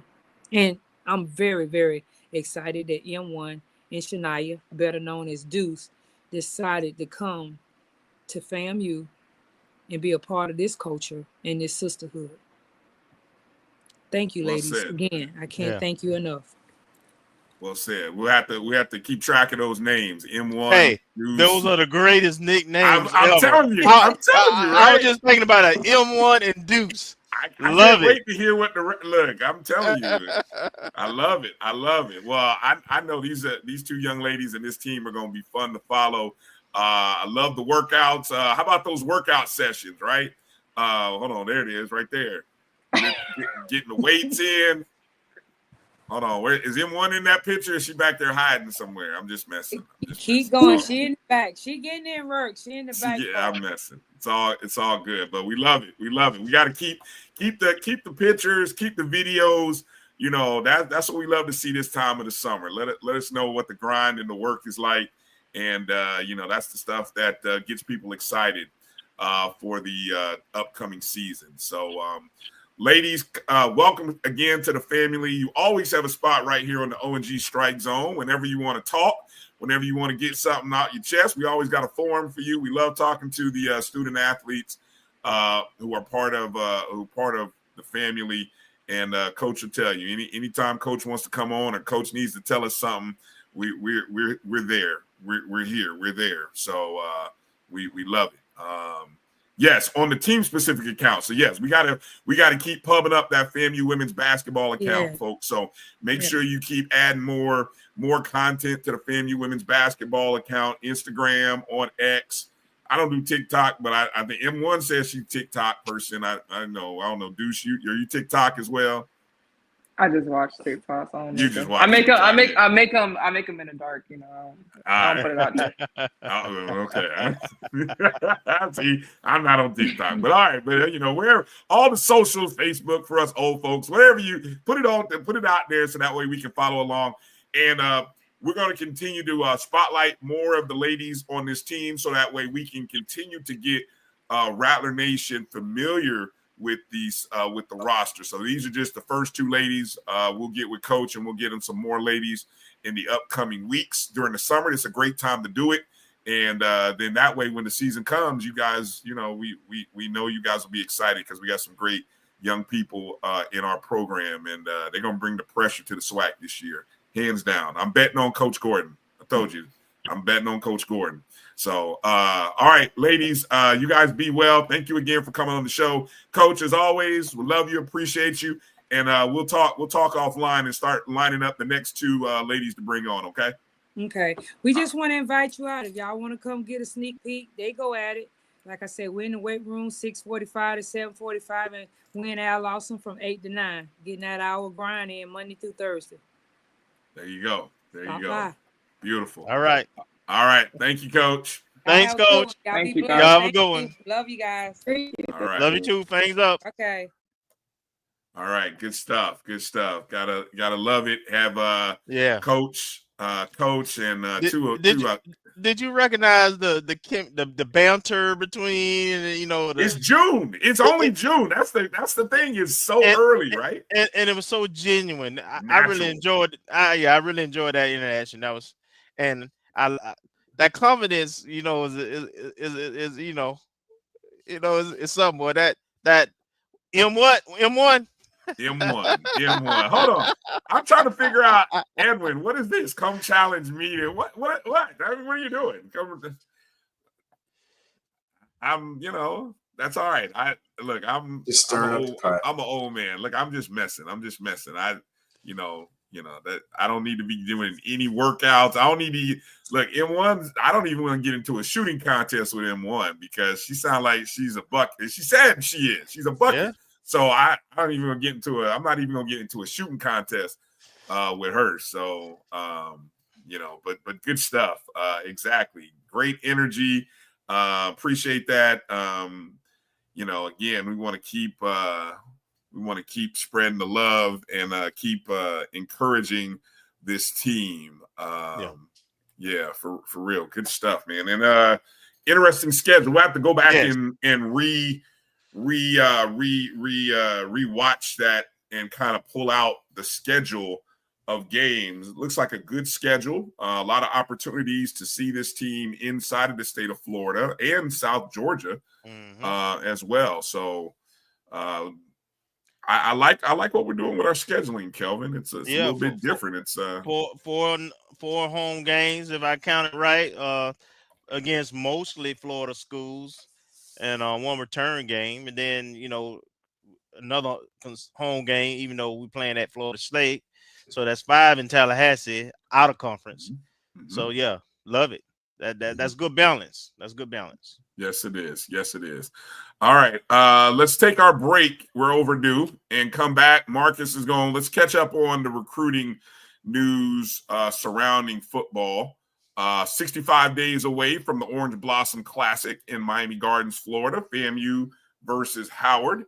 And we'll catch up. And I'll just kind of keep an eye on the chats and kind of any kind of questions I see. We'll kind of recap the conversation with Coach Gordon, Maya, and Shania. We'll kind of recap what anything that you guys might have missed. So if there's something that you missed in the interview with them, feel free to put it in the chat. We'll drop it in there. Hit the thumbs up and the like button wherever and however you're watching us. If you're watching us on Facebook, on YouTube, we appreciate, and we will be back in just a moment. You're watching the ONG Strike Zone right here on the Black College Sports Network. We'll be back in just a moment. I'm returning to Clinton Parish, and Tampa's my community. I grew up here, went to school here, and my wife and I make our home here. What makes Tampa special are its people. So when I represent someone injured in my community, it's personal. Call my office and speak to a real lawyer and not some referral service. I will fight the insurance companies to get the settlement that you deserve. At the law office of Clinton Parish, we take the pain out of being heard.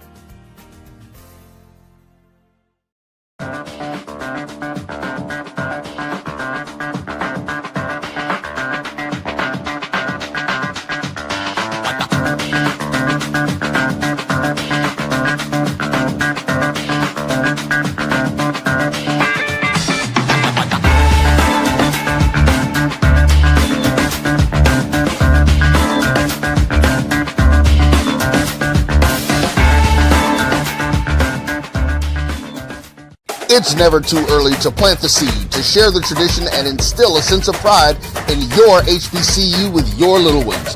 HBCU Pride and Joy Children's Boutique helps you share your school spirit with a wide selection of adorable kids apparel and accessories officially licensed from your favorite HBCU. Visit hbcupridejoy.com and follow us on all social media at HBCU Pride Joy on Facebook and Twitter. Sugar Chateau Desserts is a specialty bakery located in the Charlotte, North Carolina metro area. We will create delicious and one-of-a-kind treats for any occasion. Sugar Chateau is currently shipping cakes in a jar, offering a variety of different flavors in a single-serve container that can help you celebrate in accordance with social distancing. Place your orders today by calling 803-526-7895 or visiting sugarchateaudesserts.com. You're looking for the latest information on Southern University sports, the Southwestern Athletic Conference, and HBCU athletics. There's only one place to go. Tune in to the Carlos Brown Show, exclusively on the Black College Sports Network. Attention football fans. The Cricket MEAC SWAC Challenge kickoff is back in Atlanta on August 23rd. Representing the MEAC, North Carolina Central, and representing the SWAC Southern. Join us at Center Park Stadium for a full day of tailgating, football, and band. For more information and tickets, visit MEACSWACChallenge.com.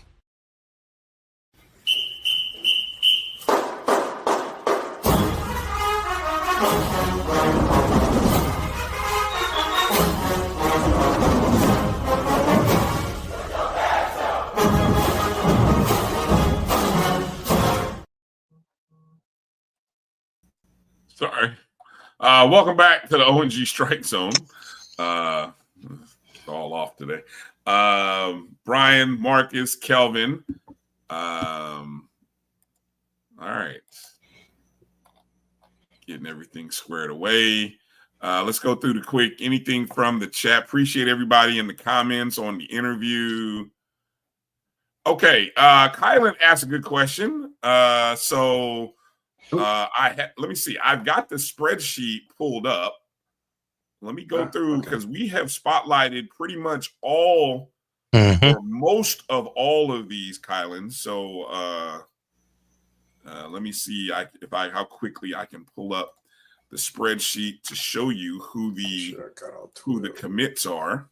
And I think, Marcus, I was looking at it earlier, and I've only got about 10. But I know there's more. Yeah, I only have 10. I'm looking at the PowerPoint. Not sure who the other two are, unless I missed, which is entirely possible.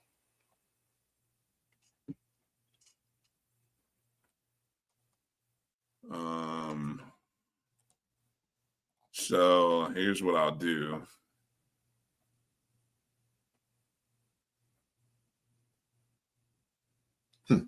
Yeah, I only see 10 on the spreadsheet, and we could review some of those. Some of that will be news that we already knew about. Yeah. It sounds like got some work to do. We got 2 more to find out about. Yeah. Man. Hold on, my screen's not working the way I wanted to. New setup, first show in the new setup.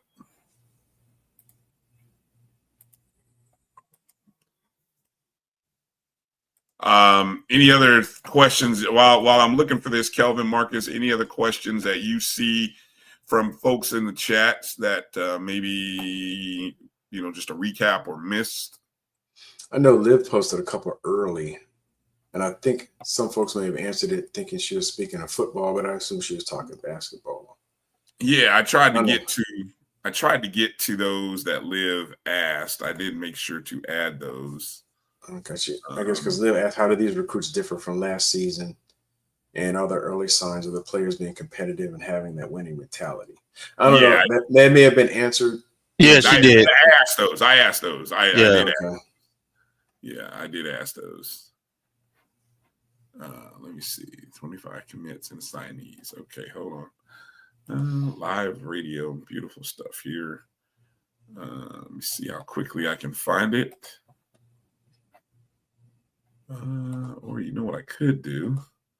I could just download this whole slide that Marcus. See how quickly it'll download. Or you can share it. I mean, just pull it up and share it. Because I think I shared it with you, so you can share your screen. Yeah, I got it. Don't download it because it's got graphics, so it might take a while. Hopefully it won't be that bad. You'd be surprised. This thing moves. Okay. So Kylan's picked April Hooks. He's mentioning April Hooks. Okay. I don't know who that is, but I'm not on Instagram. That's a new one. That's a new one because that wasn't on the list that we previously had. Oh. Apparently she's coming from Alabama State. JT, what are you talking about? April Hooks, Alabama State. So it looks like an Alabama State transfer if that turns out to be. All right, here we go.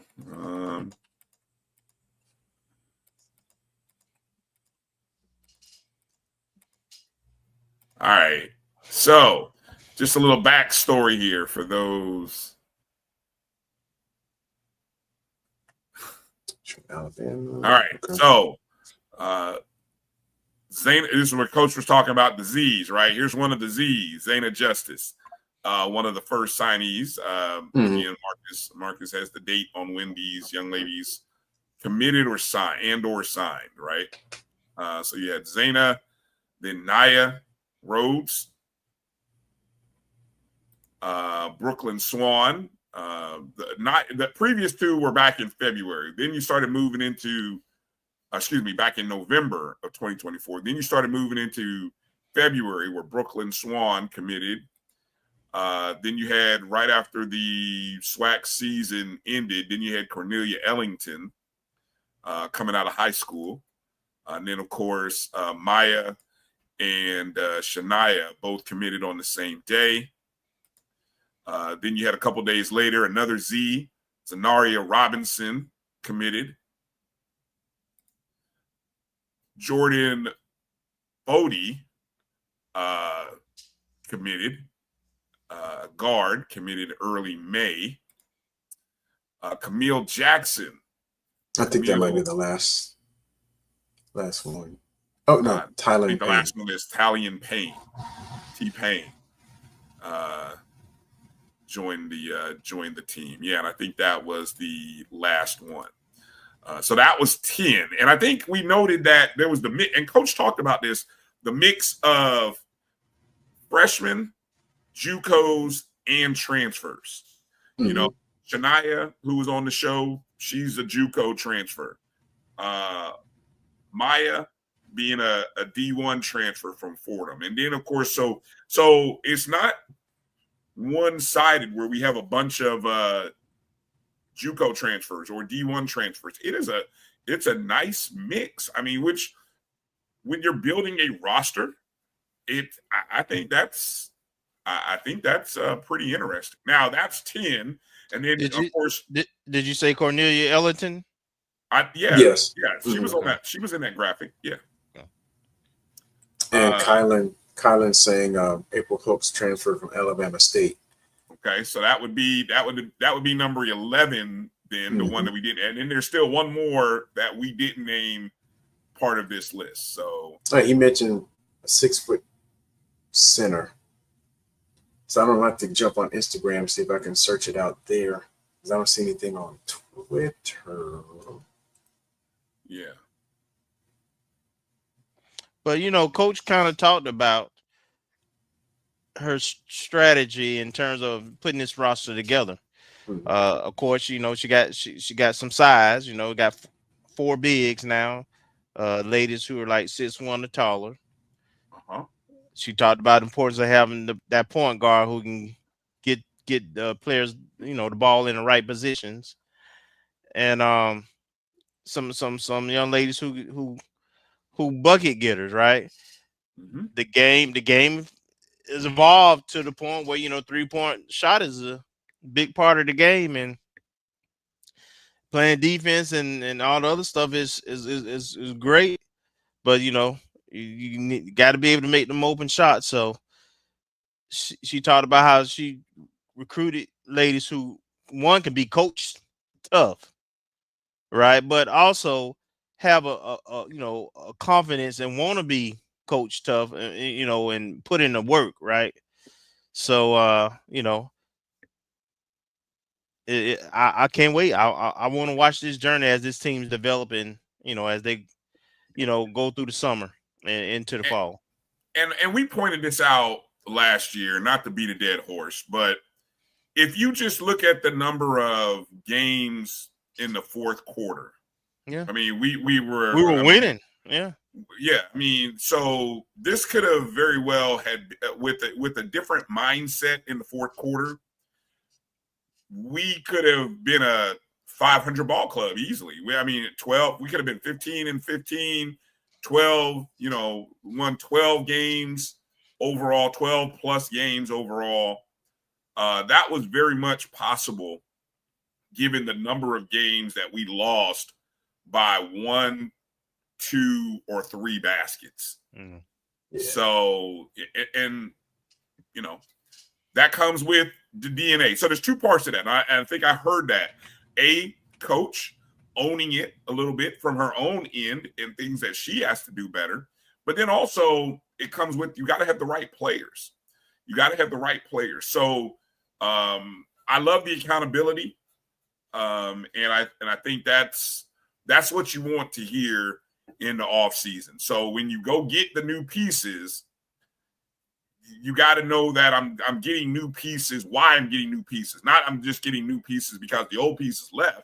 No, I had to get the right pieces. And I love her analogy of the puzzle, of that puzzle. So, yeah. Mm-hmm. All right. Marcus, you got do I need to pull up the spreadsheet for the football, or you have that ready? No. Or you just gonna go through. You're just gonna go through names and stuff. Yeah, just pull up the PowerPoint. It's a different. The football one is a different one, right? Yes, it's different PowerPoint. All right. So is this the one? Let's see. Okay, 2025 class commits and so on and so forth, right?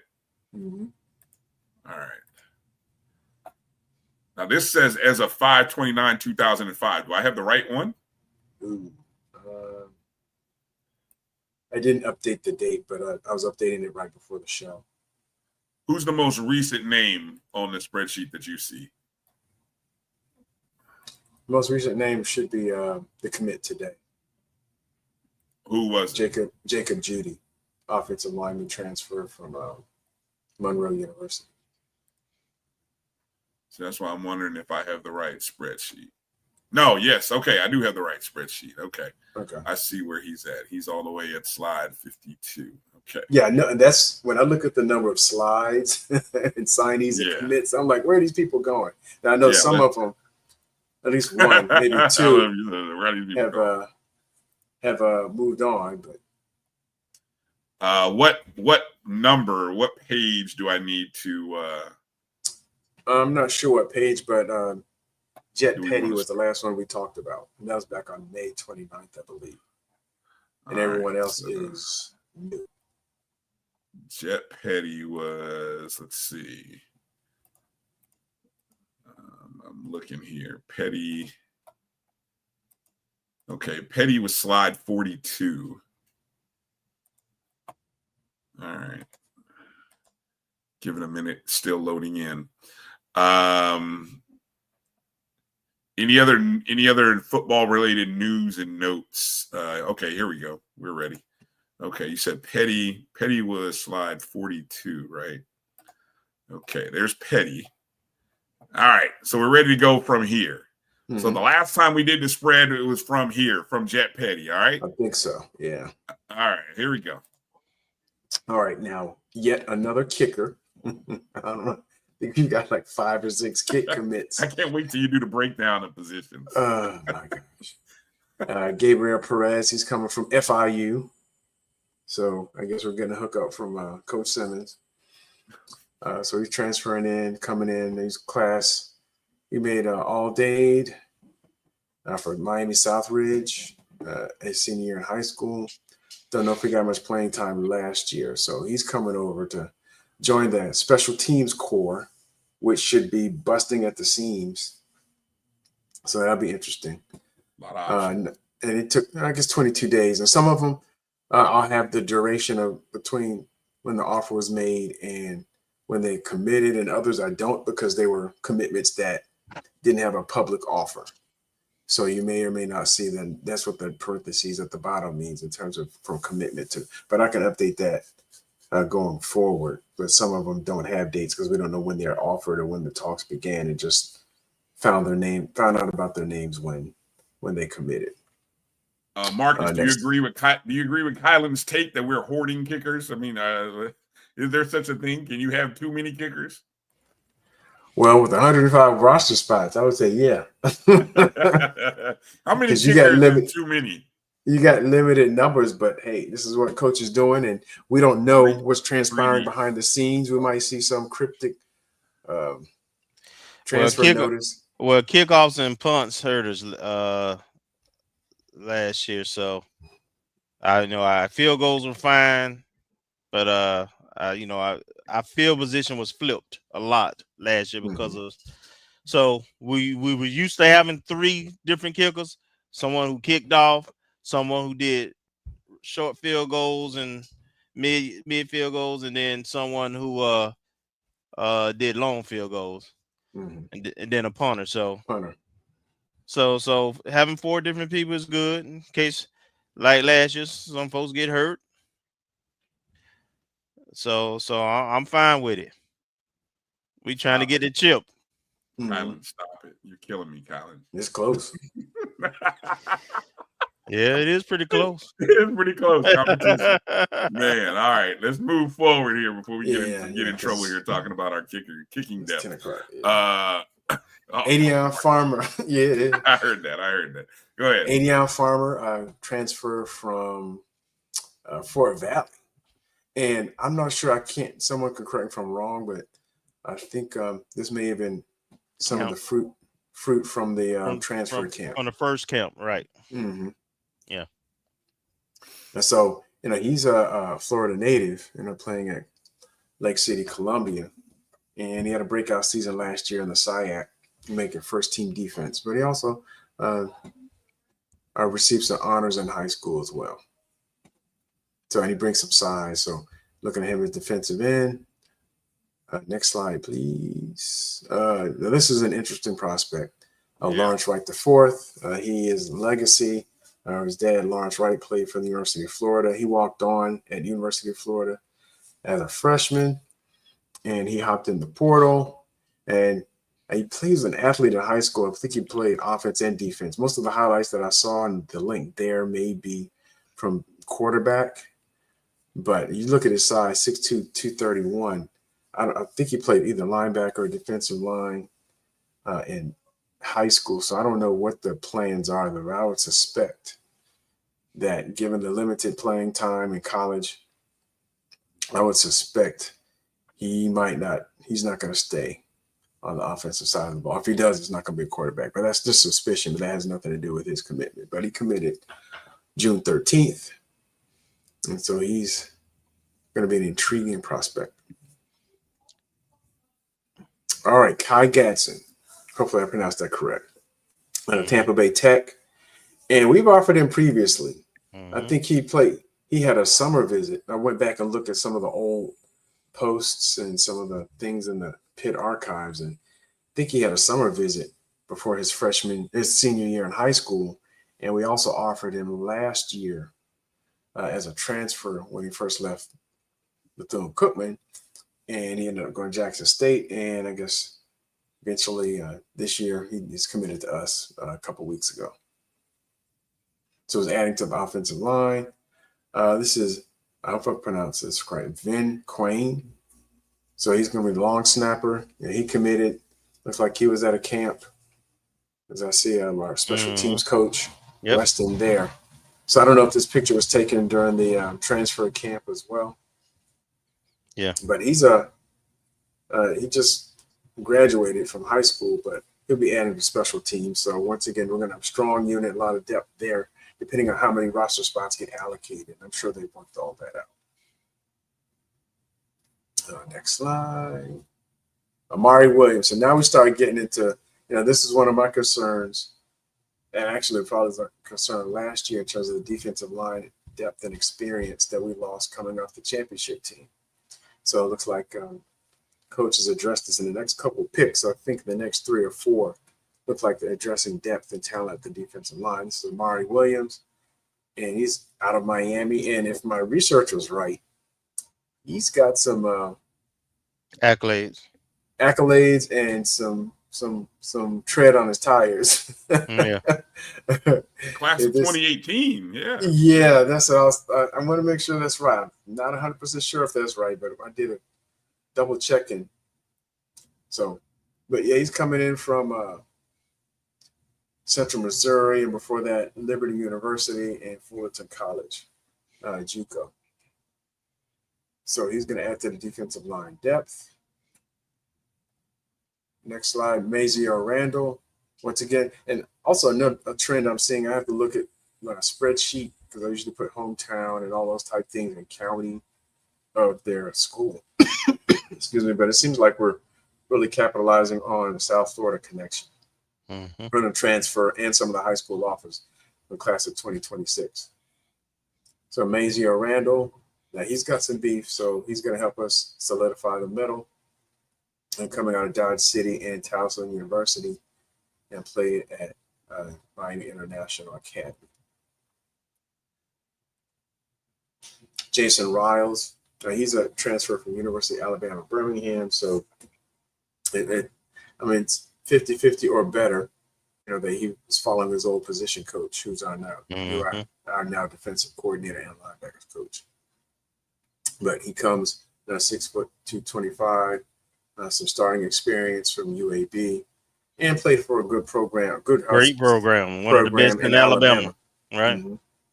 Yeah, between them and Thompson High School, they're pretty much, always on the top names between them, Phoenix City, and a couple of others. To add to the linebacker depth, and it seems like we've added to our linebacking core as well. Talent and size. Mm-hmm. Yeah. Next slide, I think, is another linebacker. You have Aubrey Smith out of Beaufort. So not only seeing quality coming out of quality programs that are accustomed to winning championships, yes, but building depth and experience. So we see between Aubrey Smith and Jason Riles, we have experience at the linebacker position to add to that. So we're going to have some maturity back there and some size and speed. And he's coming from originally Colorado, then went to Houston, and then Navarro Community College in Texas. And he was on all conference first team defense. And actually one recruit that we had earlier, and I don't know, things fell through, Komori Butts, played on the same team as him, and I don't think it ever panned out with Komori, but he was they both played, and this young man made all conference at linebacker. So we're picking up some quality depth there, or maybe a challenge for starting. Next slide, please. And we see heavy emphasis on defense. And this is the most recent one that we just got a commitment today. Jacob Judy out of Palmdale High School, where he played high school ball, but he transferred in from Monroe University in New Rochelle, New York. So he's adding to our offensive line depth. All right. Yeah, that's the most recent commit that we had from Coach. So yeah, I don't know, with that, and I looked at the slide numbers, Marcus. That's that would have been slide 51. Yeah, so that's why I'm like, man, those are just the people who verbally committed or signed. Right. So that's but that included freshmen, because when we started talking, there was freshmen. So which we'll have to figure out the numbers and the depth. So I mean, I know you guys who are watching our shows, you want the most up-to-date and accurate numbers It's probably coming from Marcus and what we've got. I know some other folks are tracking and keeping up with this stuff as well, but yeah. And I would I would love for that to be accessible and available. But I know that's most of those kids are on campus too. We have around 90, I believe, 90. So the ones who aren't here are the freshmen who come in the fall officially. And then you'll see the roster start to leak out and show up when toward the end of July, because they have to go through the whole certification process and everything. So and the fall sports, you certify first: football, cross country, volleyball. So yeah. All right, good stuff. Any other news and notes that we missed out on, Marcus, that you want to get in before we wrap up the show? We did get a couple baseball commits. Okay. Well, we lost a couple of players too. They just jumped in the portal today, so I saw those tweets. So we lost a couple of players, and we did pick up. Who did we lose? Give us some updates. Who did we lose? Who did we? Cameron King. I think he was a signee either in 2024 or 2023. I want to say 2024. And Pacheco, I'm not sure if I pronounced his first name correctly, but I think he was an infielder. Let me check real quick. Pitcher, I think. When he a pitcher? It might have been. Blake Pacheco. He announced his, and Cameron King, yes. Not to check to see what class they came in. Yeah, Pacheco's a pitcher. Is the baseball slide up to date? It should be. With not with the transfers, but with the newest guys. Because I think there's only 4. There's one from Tampa, Jefferson. I need to confirm, but I haven't seen anything since last fall. But Miles Potter, we talked about already. Alex Benile, I think I'm pronouncing that right. Out of Calvary Christian High School and Florida State College in Jacksonville, and John Waycaser. Oh, I hope I'm pronouncing it right. Out of Arkansas. And I don't have his information complete, but he's out of Arkansas. Right. Okay. And I don't know if we picked up any new folks that we haven't talked about in softball. No, I haven't seen. And I know you guys talked about the young man in golf last week, and I'm just like Kelvin. I'm not even going to try to pronounce his name. Not even going to try. I'm gonna let Coach Rice school us on that one. Mm-hmm. And there's 2 people one person I'm still trying to find, but I haven't, because I know Coach Nikki mentioned Gabrielle Pierce out of DC. She signed and committed for FAMU tennis. Coach Nikki also mentioned a young lady out of Augusta, Georgia, and I have not been able to find out who that is for the tennis team. Okay. All right. Marcus or Kelvin, any final thoughts or anything you want to get in there before we close the show? The only thing I'll just add is I looked at who everybody's bringing to the SWAT media days for football. And in terms of our team, having Westmoreland and Grable, 2 linemen in the trenches, who also experienced, who also had some success last year, all SWAC in Grable case, 2-time all SWAC if I remember correctly. I just think that's a positive sign, and we really need Westmoreland to be that dog this year. Hopefully it'll be a little more vocal, and he came on toward the end of the season pretty good, and got a new coordinator with new schemes. So but I found it interesting that there was no skilled people. We bring in 2 linemen, and somebody made a point of only 3 quarterbacks out of the 12 SWAT teams coming. And for me, I'm like, is that really news? Is there really 3 good quarterbacks, more than 3 good quarterbacks in the SWAC every year? Oh wow. That's a there you go. That's a mic drop. I thought, hold on, I'm trying to find the names. Like, is what everybody who's coming? Well, yeah, okay. I the see. SWAC posted it. Mostly defensive. I mean, let me see. I see a couple of receivers. Bethune's bringing a receiver. Grambling's got a receiver. Alcorn's bringing a running back. One quarterback is coming from Alabama A&M, not the quarterback who I would predict to be the starter. So I'm just gonna say that. All right. Arkansas is bringing a place kicker. Interesting. A couple quarterbacks from Jackson and Texas Southern. The defending, the returning SWAC Defensive Player of the Year, Kelby Gibbons, is coming.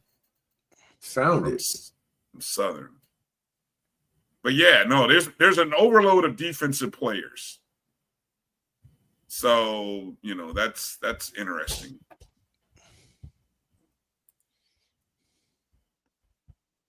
Interesting. And to be honest, I was just gonna say real quick, to be honest, and I'm looking at the list of the players coming, I'm only familiar with maybe 50% of them.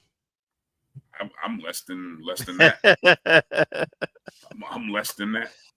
Yeah. I mean, Brian, if you could show Instagram, I found the post from April Hooks where she committed to FAMU. Looks like it was a week ago. Did you put the link in the in the thing? Yes. So I want to thank Kylan for that. For the name. Okay. April Hooks. All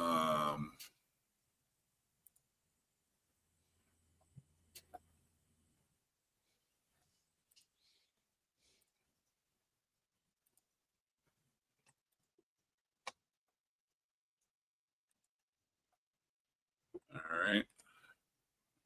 So there we go. April Hooks. It looks like it was a week ago. Yeah, oh, speaking of which, and not with Miss Hooks specifically, but want to put it out there. If anybody's interested, send me something on Twitter, maybe Instagram, but I might need to spread my wings, get an assistant to do the Olympic sports and keep up with the spreadsheet. So, let me know if you're interested, but, we're going to keep it up to date. And this is for FAMU, but, ultimately, it'd be nice if we had agents at each school. But, yeah, to keep up with the Olympic sports and keep a spreadsheet like we do for football. I need to reach out to Fangs Up. Me and Keith talked a little bit today. Okay. Yeah, I was thinking about that.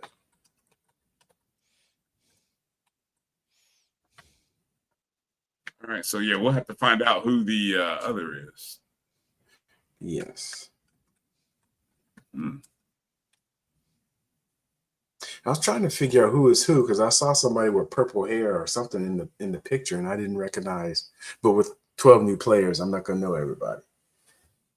But I was trying to put names or faces, or at least from their posts, to figure out who is who in the in that picture that was sent out today when they're working out in the weight room. We should be good to do the senior superlatives next week also. I mean, not senior, but the season superlatives. Oh, you want to do that next weekend? It's ready. All right. So we'll start loading that and figure out the third annual ONG awards. And we'll start putting that together in the votes. And if you have I'm gonna put, while Marcus is dropping plugs, looking for people to help out with the recruiting slides. hit Marcus up on X or Twitter is where you can find him. And there you see the handle. We are looking for some sponsors. Anybody that would like to sponsor, we'd like to give away some trophies. We've done the O&G Awards the last 2 years on with no budget.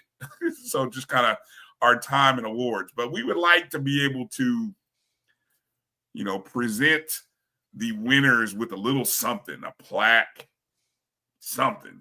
So if you've got a business and your business would like to sponsor our plaque, reach out to us, ONGStrikeZone@gmail.com, or hit Kelvin or myself up on Twitter. Our handles, and let's talk. We'd love to get some support behind doing that. Yeah, so there you go. I didn't have anything else. This has been it's been good stuff. Good. So we will, good. We appreciate everybody in the chats for their participation, the comments, the likes, reviews. It all helps the algorithms, which help keep the show functioning. Again, please take time to make sure to follow Coach Gordon, follow our FAMU women's basketball pages on social, follow the two young ladies that we met today. Obviously, already, I think we are already big fans of, the young ladies who joined us tonight. Shania McCarthy. Deuce and M1. Excuse me, Deuce, a.k.a. Shania McCarthy, and M1, a.k.a. Maya Giles Jones. I got to make sure to get it right. Along with Coach Pressure. Along with Coach Pressure, boy. I love it. We got to keep up with this, man. Got to keep up with it.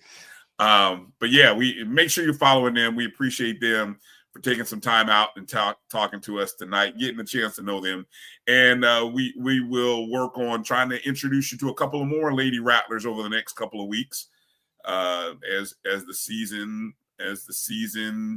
summer season moves along. Yeah, best way you can say it.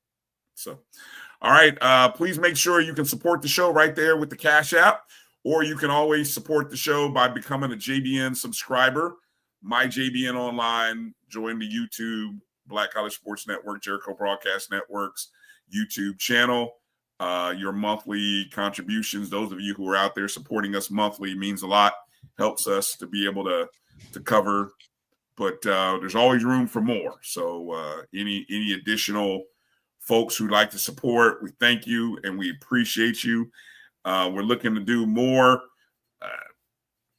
this fall, this upcoming season. So season number 5 will begin for us in about another month. So wow, what a journey it's been.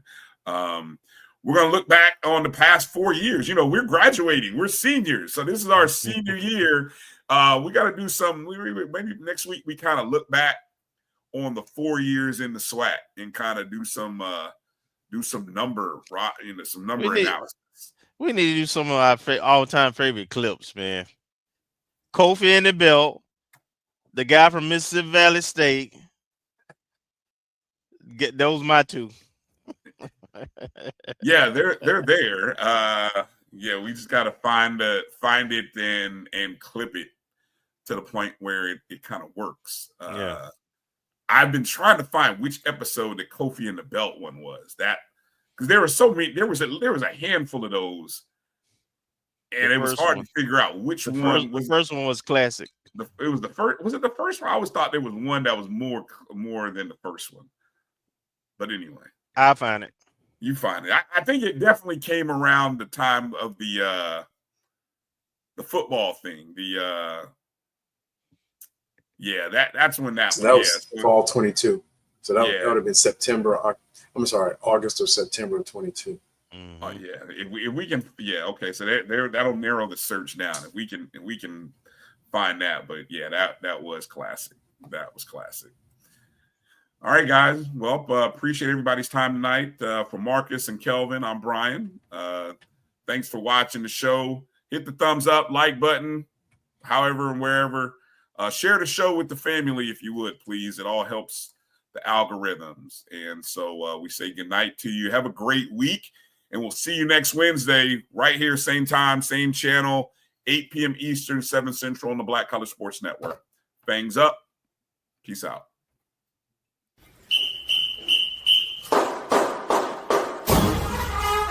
Oh.